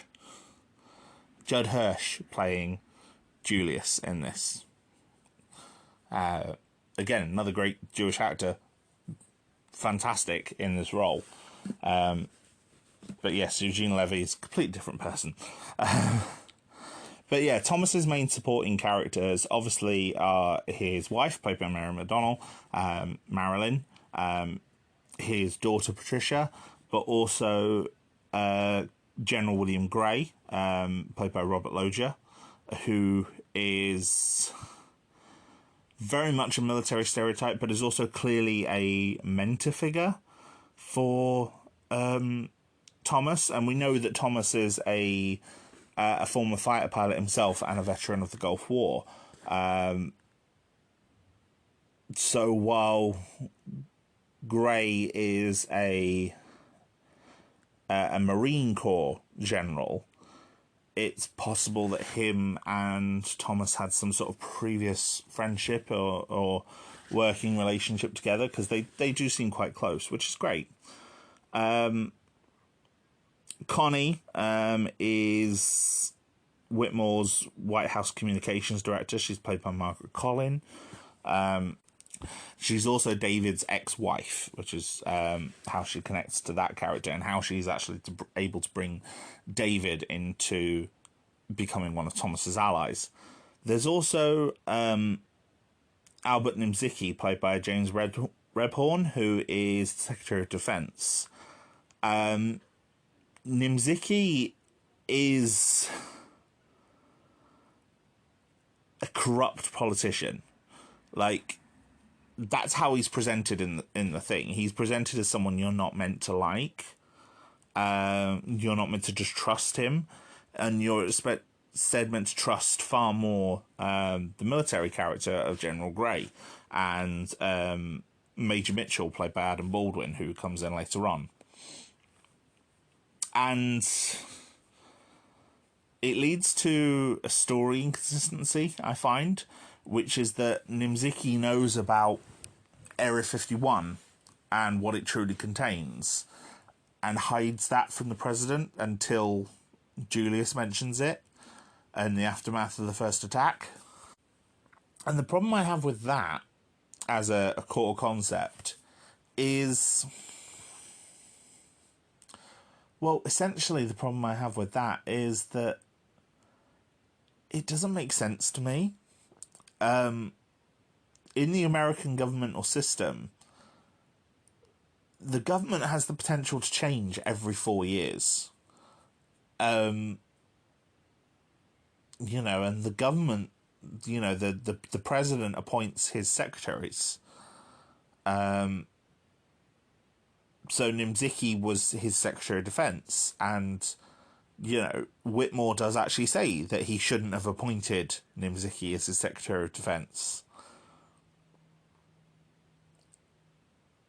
Which means, why does the Secretary of Defense have knowledge of what is inside a classified military base like Area 51? If the president doesn't know, why would his Secretary of Defense know? It would make far more sense for the military general, General Grey, to know that information and give that to the president, rather than Nimzicki. So that's like my biggest nitpick with the story of this whole thing. Like, I'm willing to suspend my disbelief for a lot of things. That's one that really I don't like, and I think it's purely done so that we don't like Nimzicki and that we instead root for Grey. And it helps that Robert Loggia is perfectly charismatic in this. But yeah, it's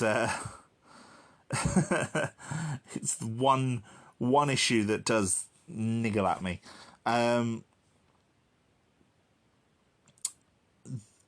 As I said, I mentioned Major Mitchell, who's played by Adam Baldwin. He's the commanding officer of Area 51. The other major character that we meet in Area 51 is Dr. Oken, who is played by Brent Spiner.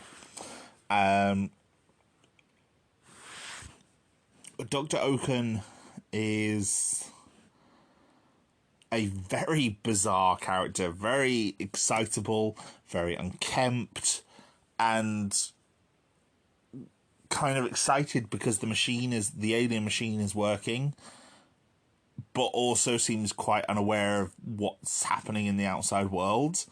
Like he says, the past few days have been really exciting, and Thomas is like, exciting? People are dying out there. And he's like, well, yeah, but I'm talking from a scientific perspective. Dr. Oken is seemingly killed at one point in the movie. He gets possessed almost by the alien that he's supposed to be dissecting, the one that Steve's brought to the base. And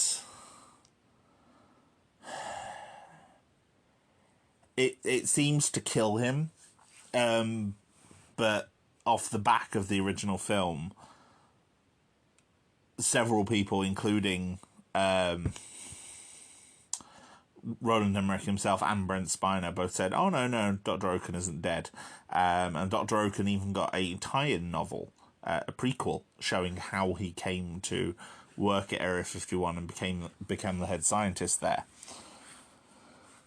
So yeah, it's quite clear that he was going to reappear at some point, which he does in the sequel. Of the main characters, I think Thomas is very interesting. He's quite likable. He just seemed to agonize over a lot of his decisions and not know what the right course of action is. And I think that's very believable. He wants to do the right thing, regardless of the consequences. Like, he doesn't suggest evacuating the cities quite early on. He wants to wait and see what happens. He wants people to be calm.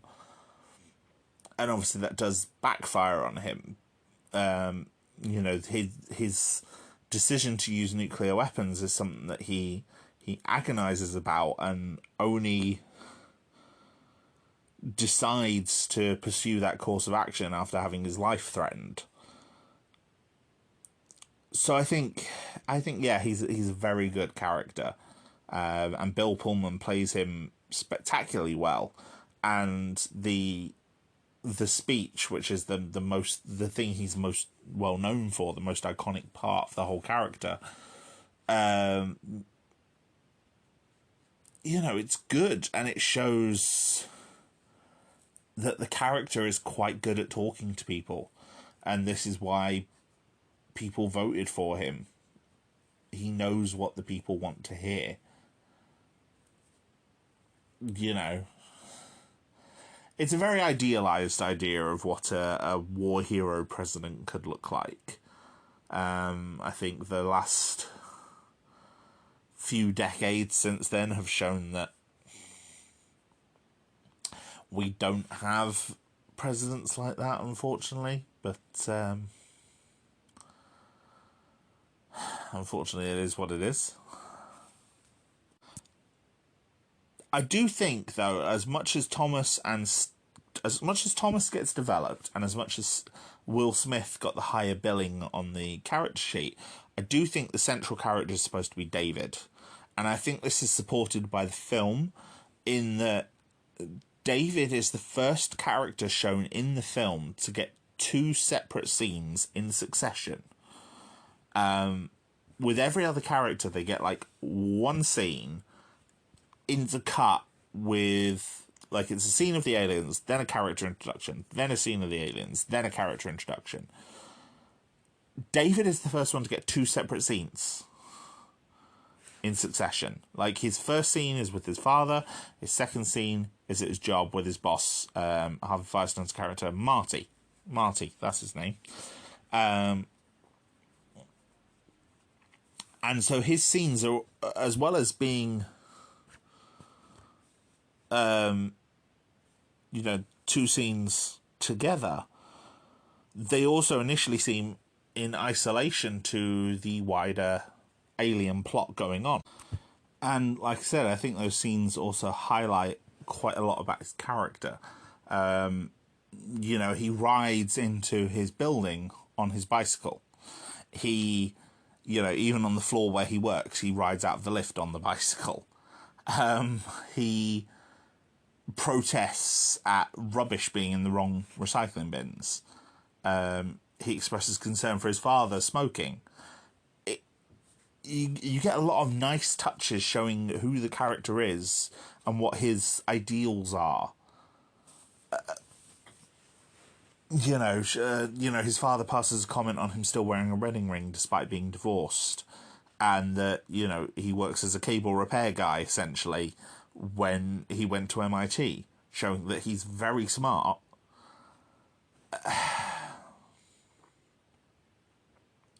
So yeah, I think David is very clearly meant to be the central hero, or at least I think the film presents him and Thomas in equal respects as the central character. In fact, it's David coming back into contact with Thomas that makes Thomas and the others leave the White House.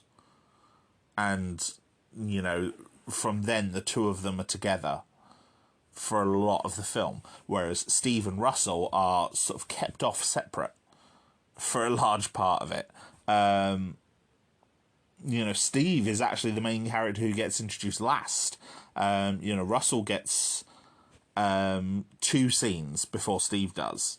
One of which shows him dusting the crops and he dusts the wrong field, and the other one that shows him, reveals that he was abducted by aliens, or at least he believes he does. It's never explicitly confirmed one way or the other in the film, which I do quite like. Steve is the main character introduced last, and him and Jasmine are asleep for a large part of it. It's only in his second scene where he wakes up and actually realizes, oh, there's aliens above LA.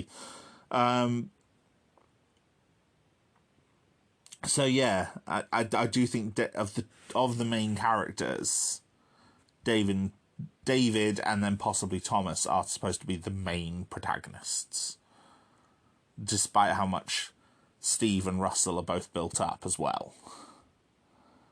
But together, the foursome, they are the 4 main heroes. And the other characters are all centered around one or the other of those. Several characters are killed off or removed in each act. Nimziki is kind of fired quite early on in Act 3. He's not killed off, he's not removed, but he's kind of out of the way.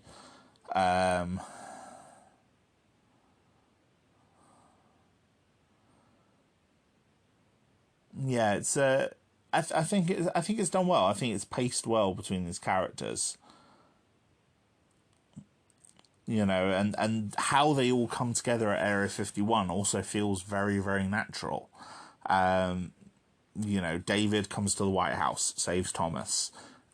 Thomas and all the rest of them land at Area 51 because Julius mentions Area 51, which means Nimziki reveals it to them, which means they land Air Force One at Area 51. Meanwhile, Steve has seen Area 51 from the air, punched out an alien. He's walking there when he runs into Russell and the other survivors who have left Los Angeles in their big motorhome convoy, and he directs them to Area 51. They arrive in Area 51. Steve wants to go and rescue his family, Jasmine and Dylan, who he believes are at El Toro military base, which is where Jasmine was heading with the survivors that she's found in the bombed out LA. So Steve, being unable to go there, steals a helicopter and flies off and saves them and brings Jasmine and all the others back with him. And it's like everything comes together towards Area 51 as the final, and it's all logical decisions how the characters get there, and it's all teaming up, and it's all the characters combined in the right place that saves the day. And yeah, I really like it. Like I said, this film is not flawless by any means, but I think in terms of its pacing and its characters, it works very well to tell the story it wants to tell. And, the story is perfectly entertaining and done very, very well.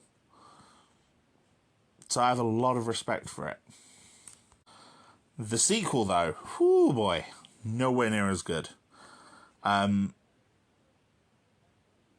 starters, it's very hard to tell who the main characters are supposed to be in this one.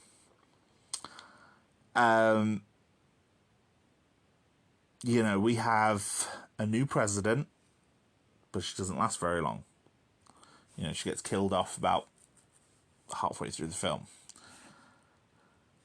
We have a Secretary of Defense who becomes the next president, played by William Fichtner, who is very poorly even by Independence Day standards, he is very, very underdeveloped. I think a lot of the criticism that the characters in the first film got for being stereotypical is actually to their benefit, because by playing into these stereotypes that we know, we get a good sense of these characters straight away to progress the story. And the characters in the second film do that as well, to a certain extent. But in the case of someone like Fitchner's character, they're so underdeveloped. Like, it's a real half-baked stereotype. You know, he's not a war hero, he's not a corrupt politician. He's just kind of a guy there to do a job and survive. And yeah, I struggle with it because I'm not sure what they're trying to do with him. You know, Thomas and David both come back, and despite having quite prominent roles, they're not the main characters in this. Dr. Oaken comes back, but again, he's not a main character. In fact, if anything, Dr. Oaken becomes comic relief, which can get tedious at times. I like Brent Spiner. I think the guy has incredible range and has actually some very, very good comic timing. I think the way they've written Dr. Oaken in this is terrible. You know, Brent Spiner has played better holodeck characters in Star Trek episodes than he has in this. You know, there are bit part characters he has played in episodes like Masks and Fistful of Datas in Star Trek The Next Generation that he has played far better, that have had far better scripts and far more development in, you know, a 3-minute scene than Dr. Oaken gets this entire movie. And it's a shame because, like I said, Brent Spiner is an actor I have a lot of time for. I think episodes like Masks, where he is doing some amazing stuff in Star Trek, show that he is a phenomenal actor and has the potential to really turn in some great work. And I don't think this is it. And it's a shame. It's a real shame. But yeah, in terms of who the main character is, David still gets quite a large role, as does Thomas. Dylan and Patricia are both in it and both grown up. Played by new actors, which is interesting when both of their other actors are still working. Mae Whitman suggests she was never even approached to reprise the role of Patricia. And I wonder if it's because the actress they did pick and Mae Whitman look very, very different. You know, Mae Whitman is, you know, she doesn't look like she could be on the cover of Sports Illustrated, let's put it that way. Not that I think she's an unattractive woman by any means, but it feels like they picked another actress for a face and a body type that Mae Whitman didn't represent. And I think it actually works to their detriment, because Mae Whitman is a good actress. And I think with Dylan being played by a different character, because they use Jesse T. Unwin, most famous for playing A-Train in The Boys. And I think, you know, he's a good actor, but again, doesn't get much to do in this at all. When we've got, you know, if we've got a different actor for Dylan, why not keep the same actress for Patricia? You know, why do we need to change the actors at all for either of them? I'm not sure. But even they don't feel like main characters in this. I think Hemsworth's character, Liam Hemsworth's character of Jake Morrison, is it? Probably feels more like a central protagonist than Dylan does. He feels a lot more similar to... I would say he feels similar to Steve Hiller, except I don't think he does. I think he has much more of the irreverence of Harry Connick Jr.'s character, Jimmy. But I also am not a huge fan of Liam Hemsworth's performance in this. I think his character just comes across as pretty insufferable. And spends a lot of his action sequences kind of gurning at the camera. And so, yeah, I'm not a huge fan of this performance. And I can't say I've seen enough of Liam Hemsworth's other work to say if this is a fault of his performance or if this is just how he performs all of his characters. But yeah, I'm not quite sold on it. And then this film just keeps piling on new characters. And with some of the other characters, it's not explained what happened to them. Like, Connie got back together with David at the end of the last film. She's not in this at all. It's only 20 years later, and it's not explained what's happened to her at all. She's just not there. And David has a new love interest, now played by Charlotte Gainsborough, who, again, very good actress, but her character in this seems really underdeveloped.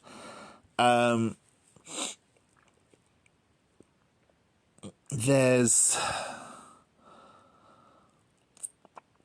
Julius comes back, and it feels... His inclusion feels really unnecessary, and he gets introduced with a whole load of kids who are without their parents, and he kind of sort of takes them under his wing, which is lovely to see and is a nice bit of world building, but just distracts from the whole film. And those kids aren't introduced until quite late in the film.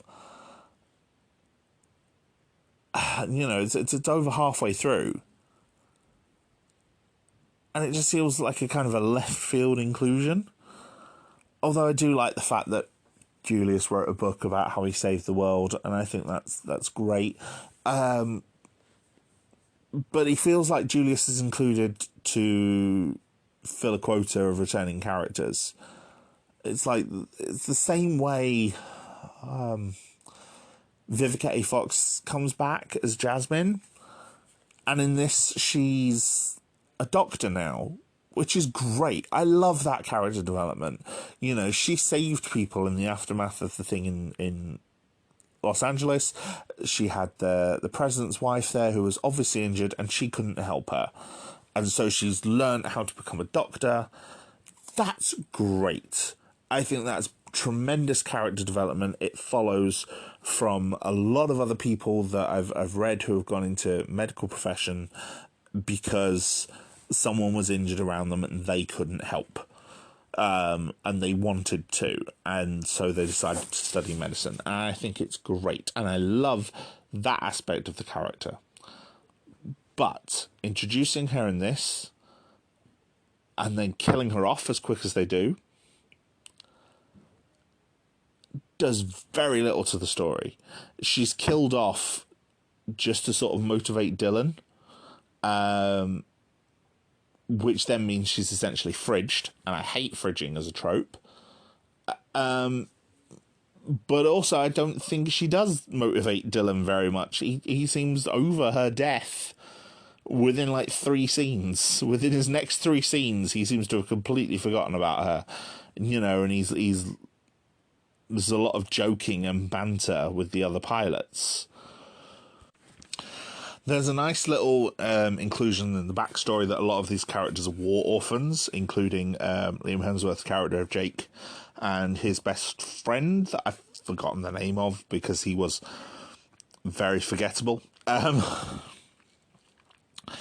I think that is a great inclusion that, a lot of people died during the War of 1996.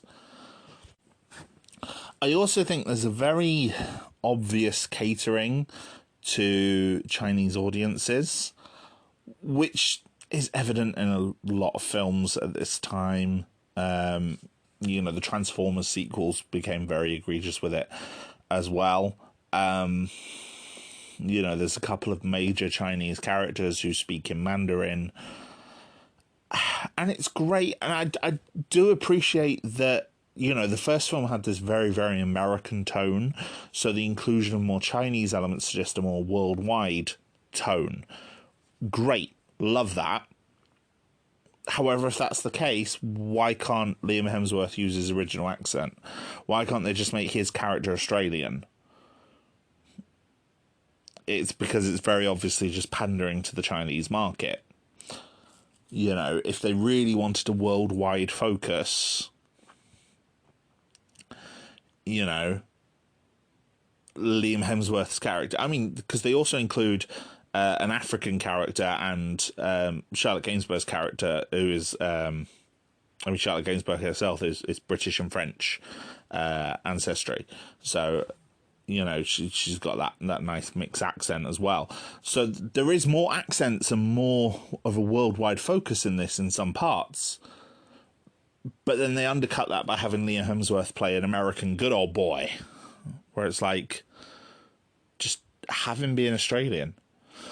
You know, one of the things I like about a movie like, for example, Pacific Rim, is that it gets around the American focus that was a big criticism of Independence Day by having a very a more worldwide focused task force and group of characters.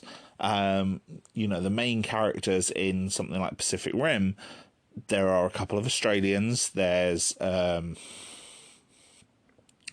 Japanese woman. They're led by an English general. You know, there's one American lead. Two, if you count the guy from Always Sunny in Philadelphia. And, you know, of the other Jaegers, the pilots of one of them are Australian, the other pilots are Chinese, and the other pilots are Russian. So, yeah, I'll probably do a video on Pacific Rim, because I do like Pacific Rim as a franchise as well, especially that first film. But, yeah, it's disappointing that, you know, this came out after Pacific Rim, where one of the things it was praised for was not having Americans be the central thing, and then this film comes out and does, oh, Americans are the ones that win.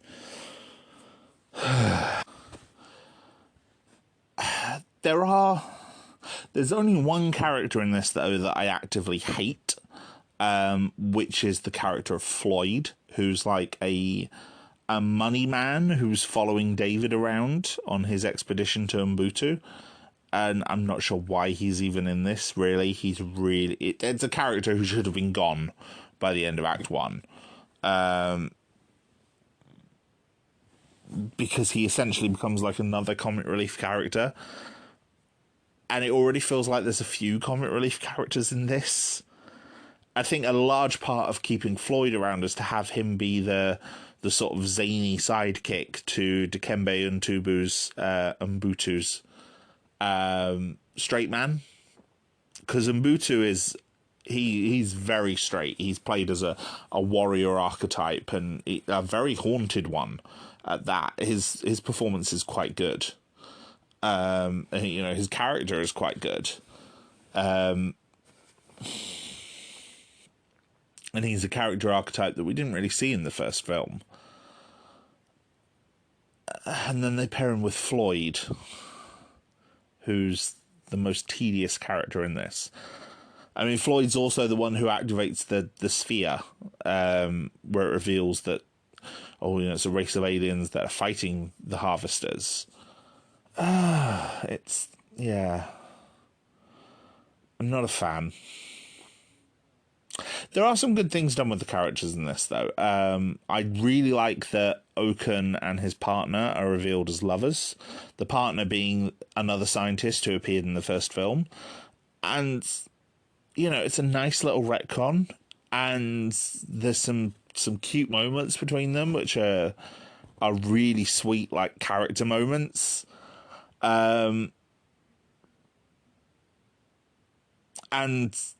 But it does lead to a very last-minute kill your gays trope, which, if there's one trope I hate more than fridging, as a queer person, it is kill your queers. Because I do not like that trope at all. Just no with that. It's such a tired trope. Just, including minority characters and then killing them off. I hate it. Absolutely hate it.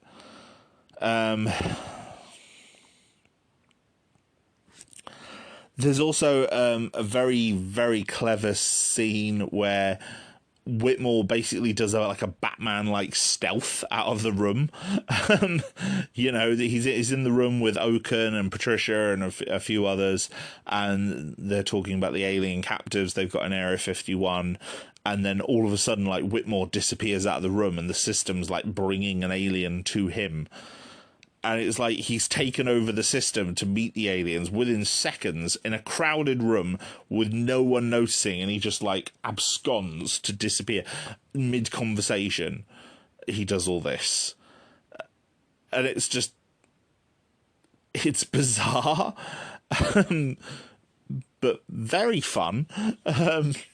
I also really like Whitmore's speech. He has like another impromptu speech. He's mainly talking to David, and then a whole room full of pilots kind of react. And it's not quite as rousing as his speech in the original, but it shows that Thomas is very clearly meant to be a hero. And I like that. You know, I like that despite everything else that's happened, he's a character that people still look up to, because I do like him in the first movie.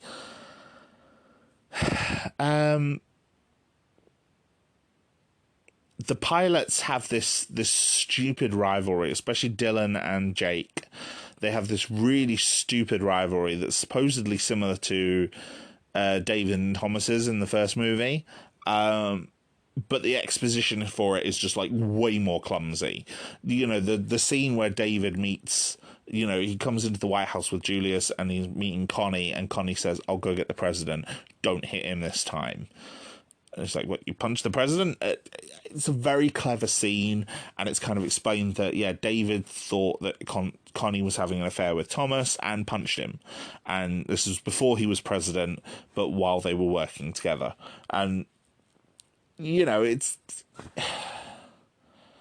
kind of a tired trope, but it's interesting the way it's explained to the audience, because it's explained through Julius. You know, it's explained by Connie basically explaining it to Julius, who doesn't know the story. Whereas in this, you know, Jake is talking to Patricia because he's dating Patricia, and he's having like a video call with her from the moon. And she explains that she saw Dylan and that Dylan's on the way there for this anniversary event. You know, don't get into a fight with him. You know, don't fight with him again. And she's like, oh, I only fought with him once and whatever. And it's explained through two characters who already know that history and that backstory. And so their language feels unnatural and clumsy. And it doesn't have the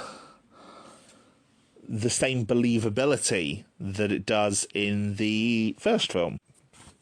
You know, the way it's revealed to the audience is just clumsy. The pilots have this big attack scene where they all get inexplainable plot armor. Like, their ships are deactivated and they start falling in the middle of the mothership. And the last we see of them, they're falling to, like, certain doom. But yet all of the main heroes survive, because of course they do. And it just means that they have this plot armor that the heroes of the original never seem to have. Like, of the four main heroes in the original film, Russell dies to save the day. Steven gets shot down. You know, his friends die. You know, Jimmy dies. Yeah, after a certain point, a lot of the main characters die, but, you know, they're in a sort of taken away from the fighting, you know? So it makes sort of sense that they don't die at that point.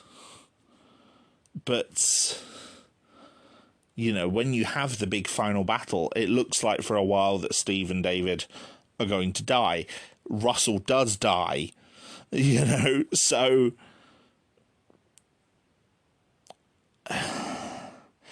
it makes the plot armor that these characters have seem way more obvious and require much more of a suspension of disbelief than it ever did in the first film. And that feels cheap. When you're watching that as an audience, that feels cheap. You know, Whitmore has the big sacrifice in this, which feels justified and feels earned with his story throughout this movie and obviously the previous one, but it doesn't kill the Queen. You know, she survives, so they have to fight her again.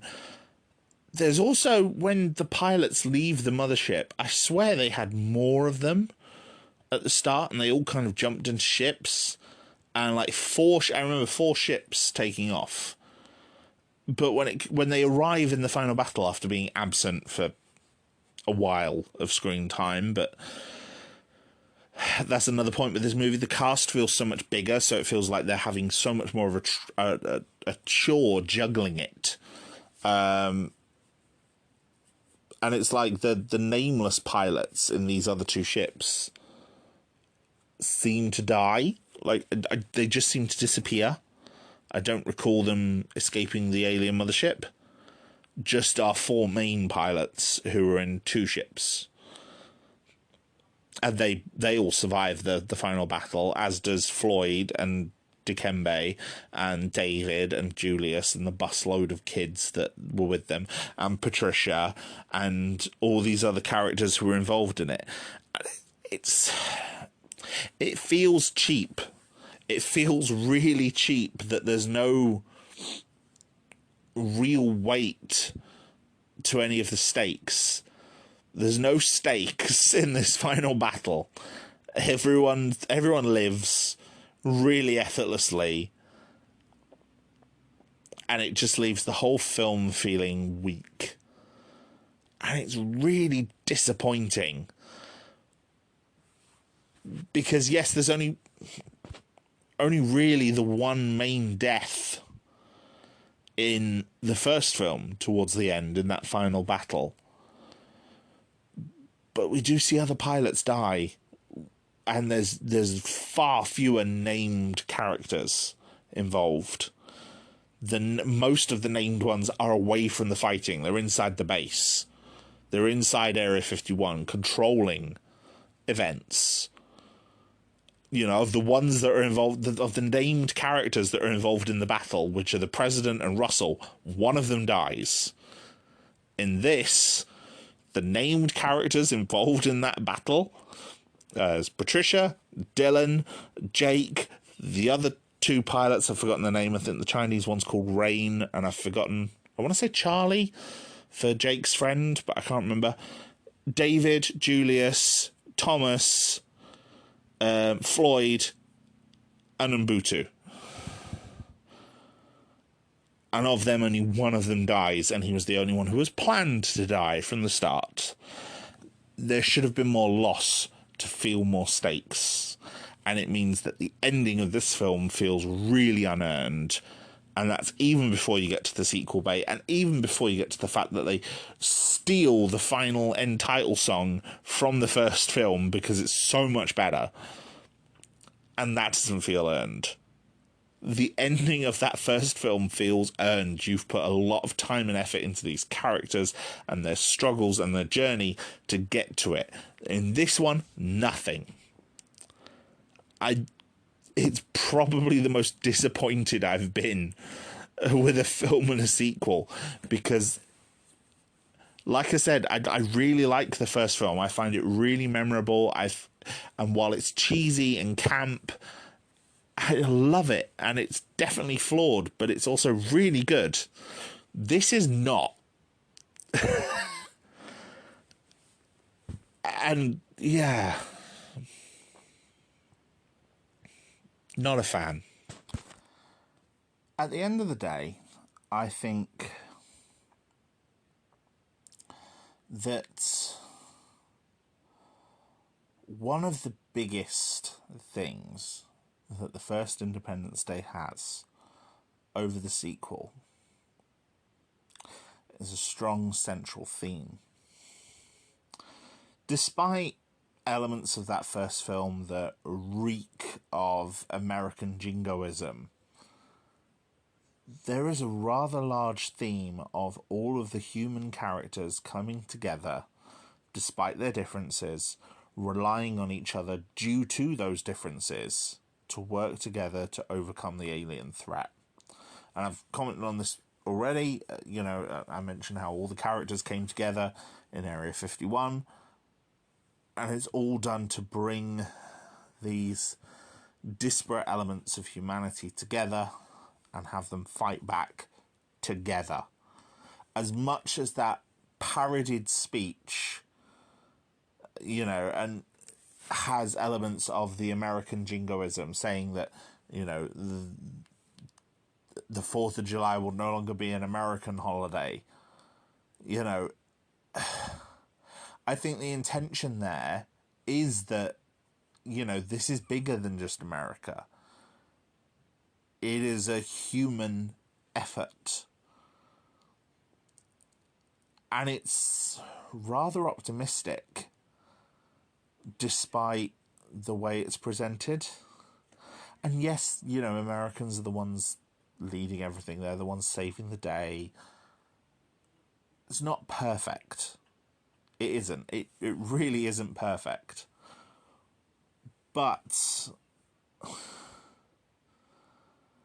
the human characters in that film are forced to cooperate in this unprecedented way. They're forced to trust each other despite the differences between them. David especially gets trusted by both Thomas and Steve at key points in the story. Thomas trusts him when he says that the countdown's happening, that he says he's solved the alien signal and they're about to attack. Thomas instantly trusts him. When he outlines his plan for how they can fly the alien ship in and take down the alien shields, and Steve says that he can fly the ship. He's the only person alive who can fly the ship. And David says, "Can you really do that?" And he says, "It depends. Can you really do all that thing you just said?" And it's like, if Steve trusts David, then David trusts Steve. It's great. It's a nice, optimistic message for what is essentially a big budget action B movie. And I like it. I don't know. Yes, there's elements of, like I said, the jingoism and the propaganda elements and the military propaganda, especially, even without the Pentagon money. But I think it works despite that, despite all the flaws it has. And it does have flaws.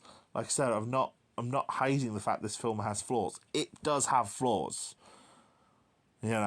These characters, while they are well-written stereotypes, they are stereotypes. They could be developed a lot more. Some of them are. Some of them are really not. Some of them are really underdeveloped. But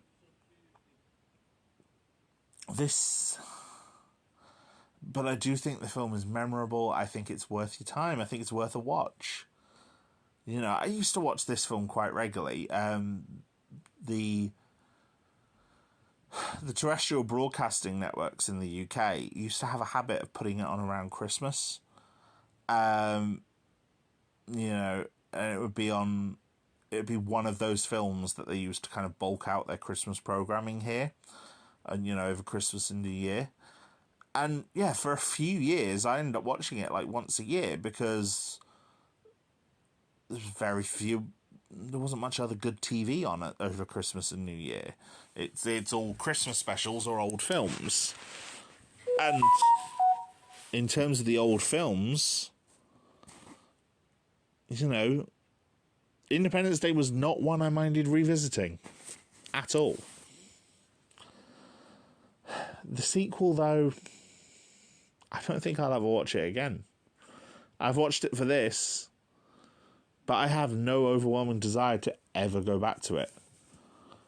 And to be honest, where I used to once be excited for the prospect of a sequel for this film, I have no intention of ever seeing a sequel to Resurgence. You know, this was, despite that really obvious sequel bait,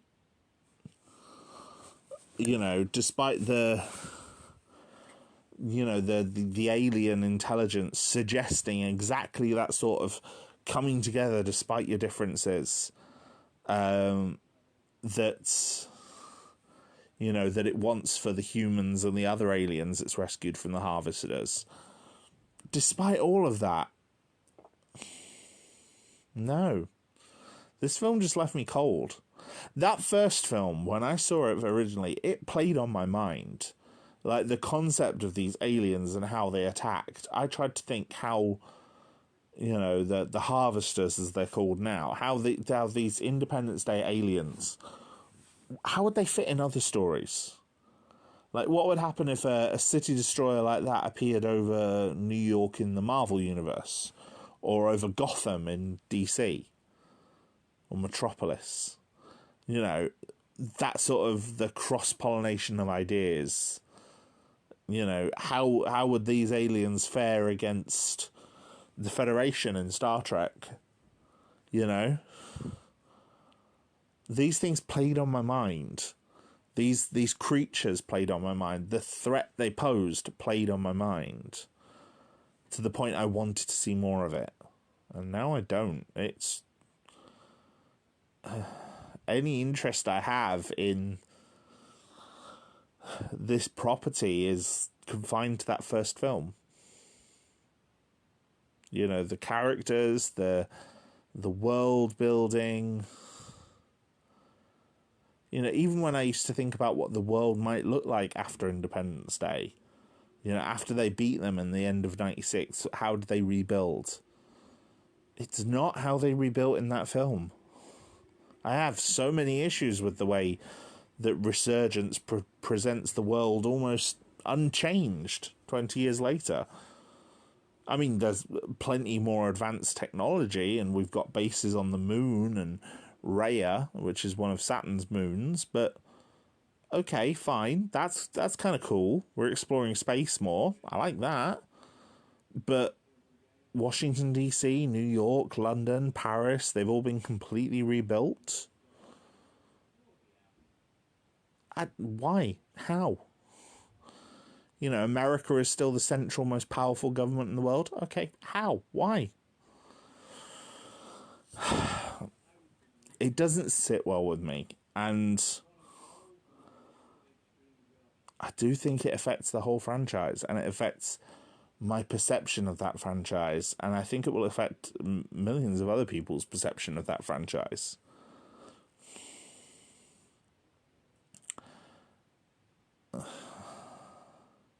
So yeah, I'm not interested in any sequels, despite what they may promise. I think the 20 years between the two films helped make that one worse? Maybe. But I think if you'd have gone with this plot, you know, in the early 2000s, for example, I still think it would have been received exactly the same. It's not a good plot. It's not a good story.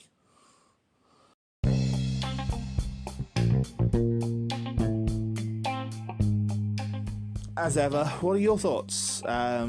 If you would like to reach out to me, please do, in all the usual places. I'm still trying to build up this Discord community. If anyone wants to join me there and talk more about films and movies, please come along and join us on Discord. Or you can, you know, reach out in all the usual places. Until next time, my friends, you take care of yourselves. Look after yourselves.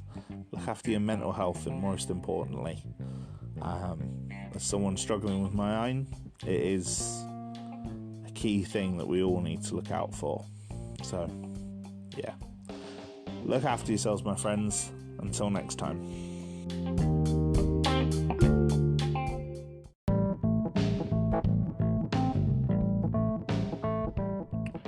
Thank you, my friends, for once again joining me on Garhdo Goes Geek. Your continued support for this podcast means the absolute world to me, and I am grateful for every single one of you who stays and listens to one of my episodes. It means the absolute world. Now, if you would like to engage more with me or the podcast, we have a Discord community, small but growing, and we now have commissions open on Ko-Fi. So if there's a topic you would like to see me cover, you can pay me to cover it. All funds will be used for legal purchase of the relevant items where I do not have them. Have a look on the link tree for more information. Until next time, look after yourselves.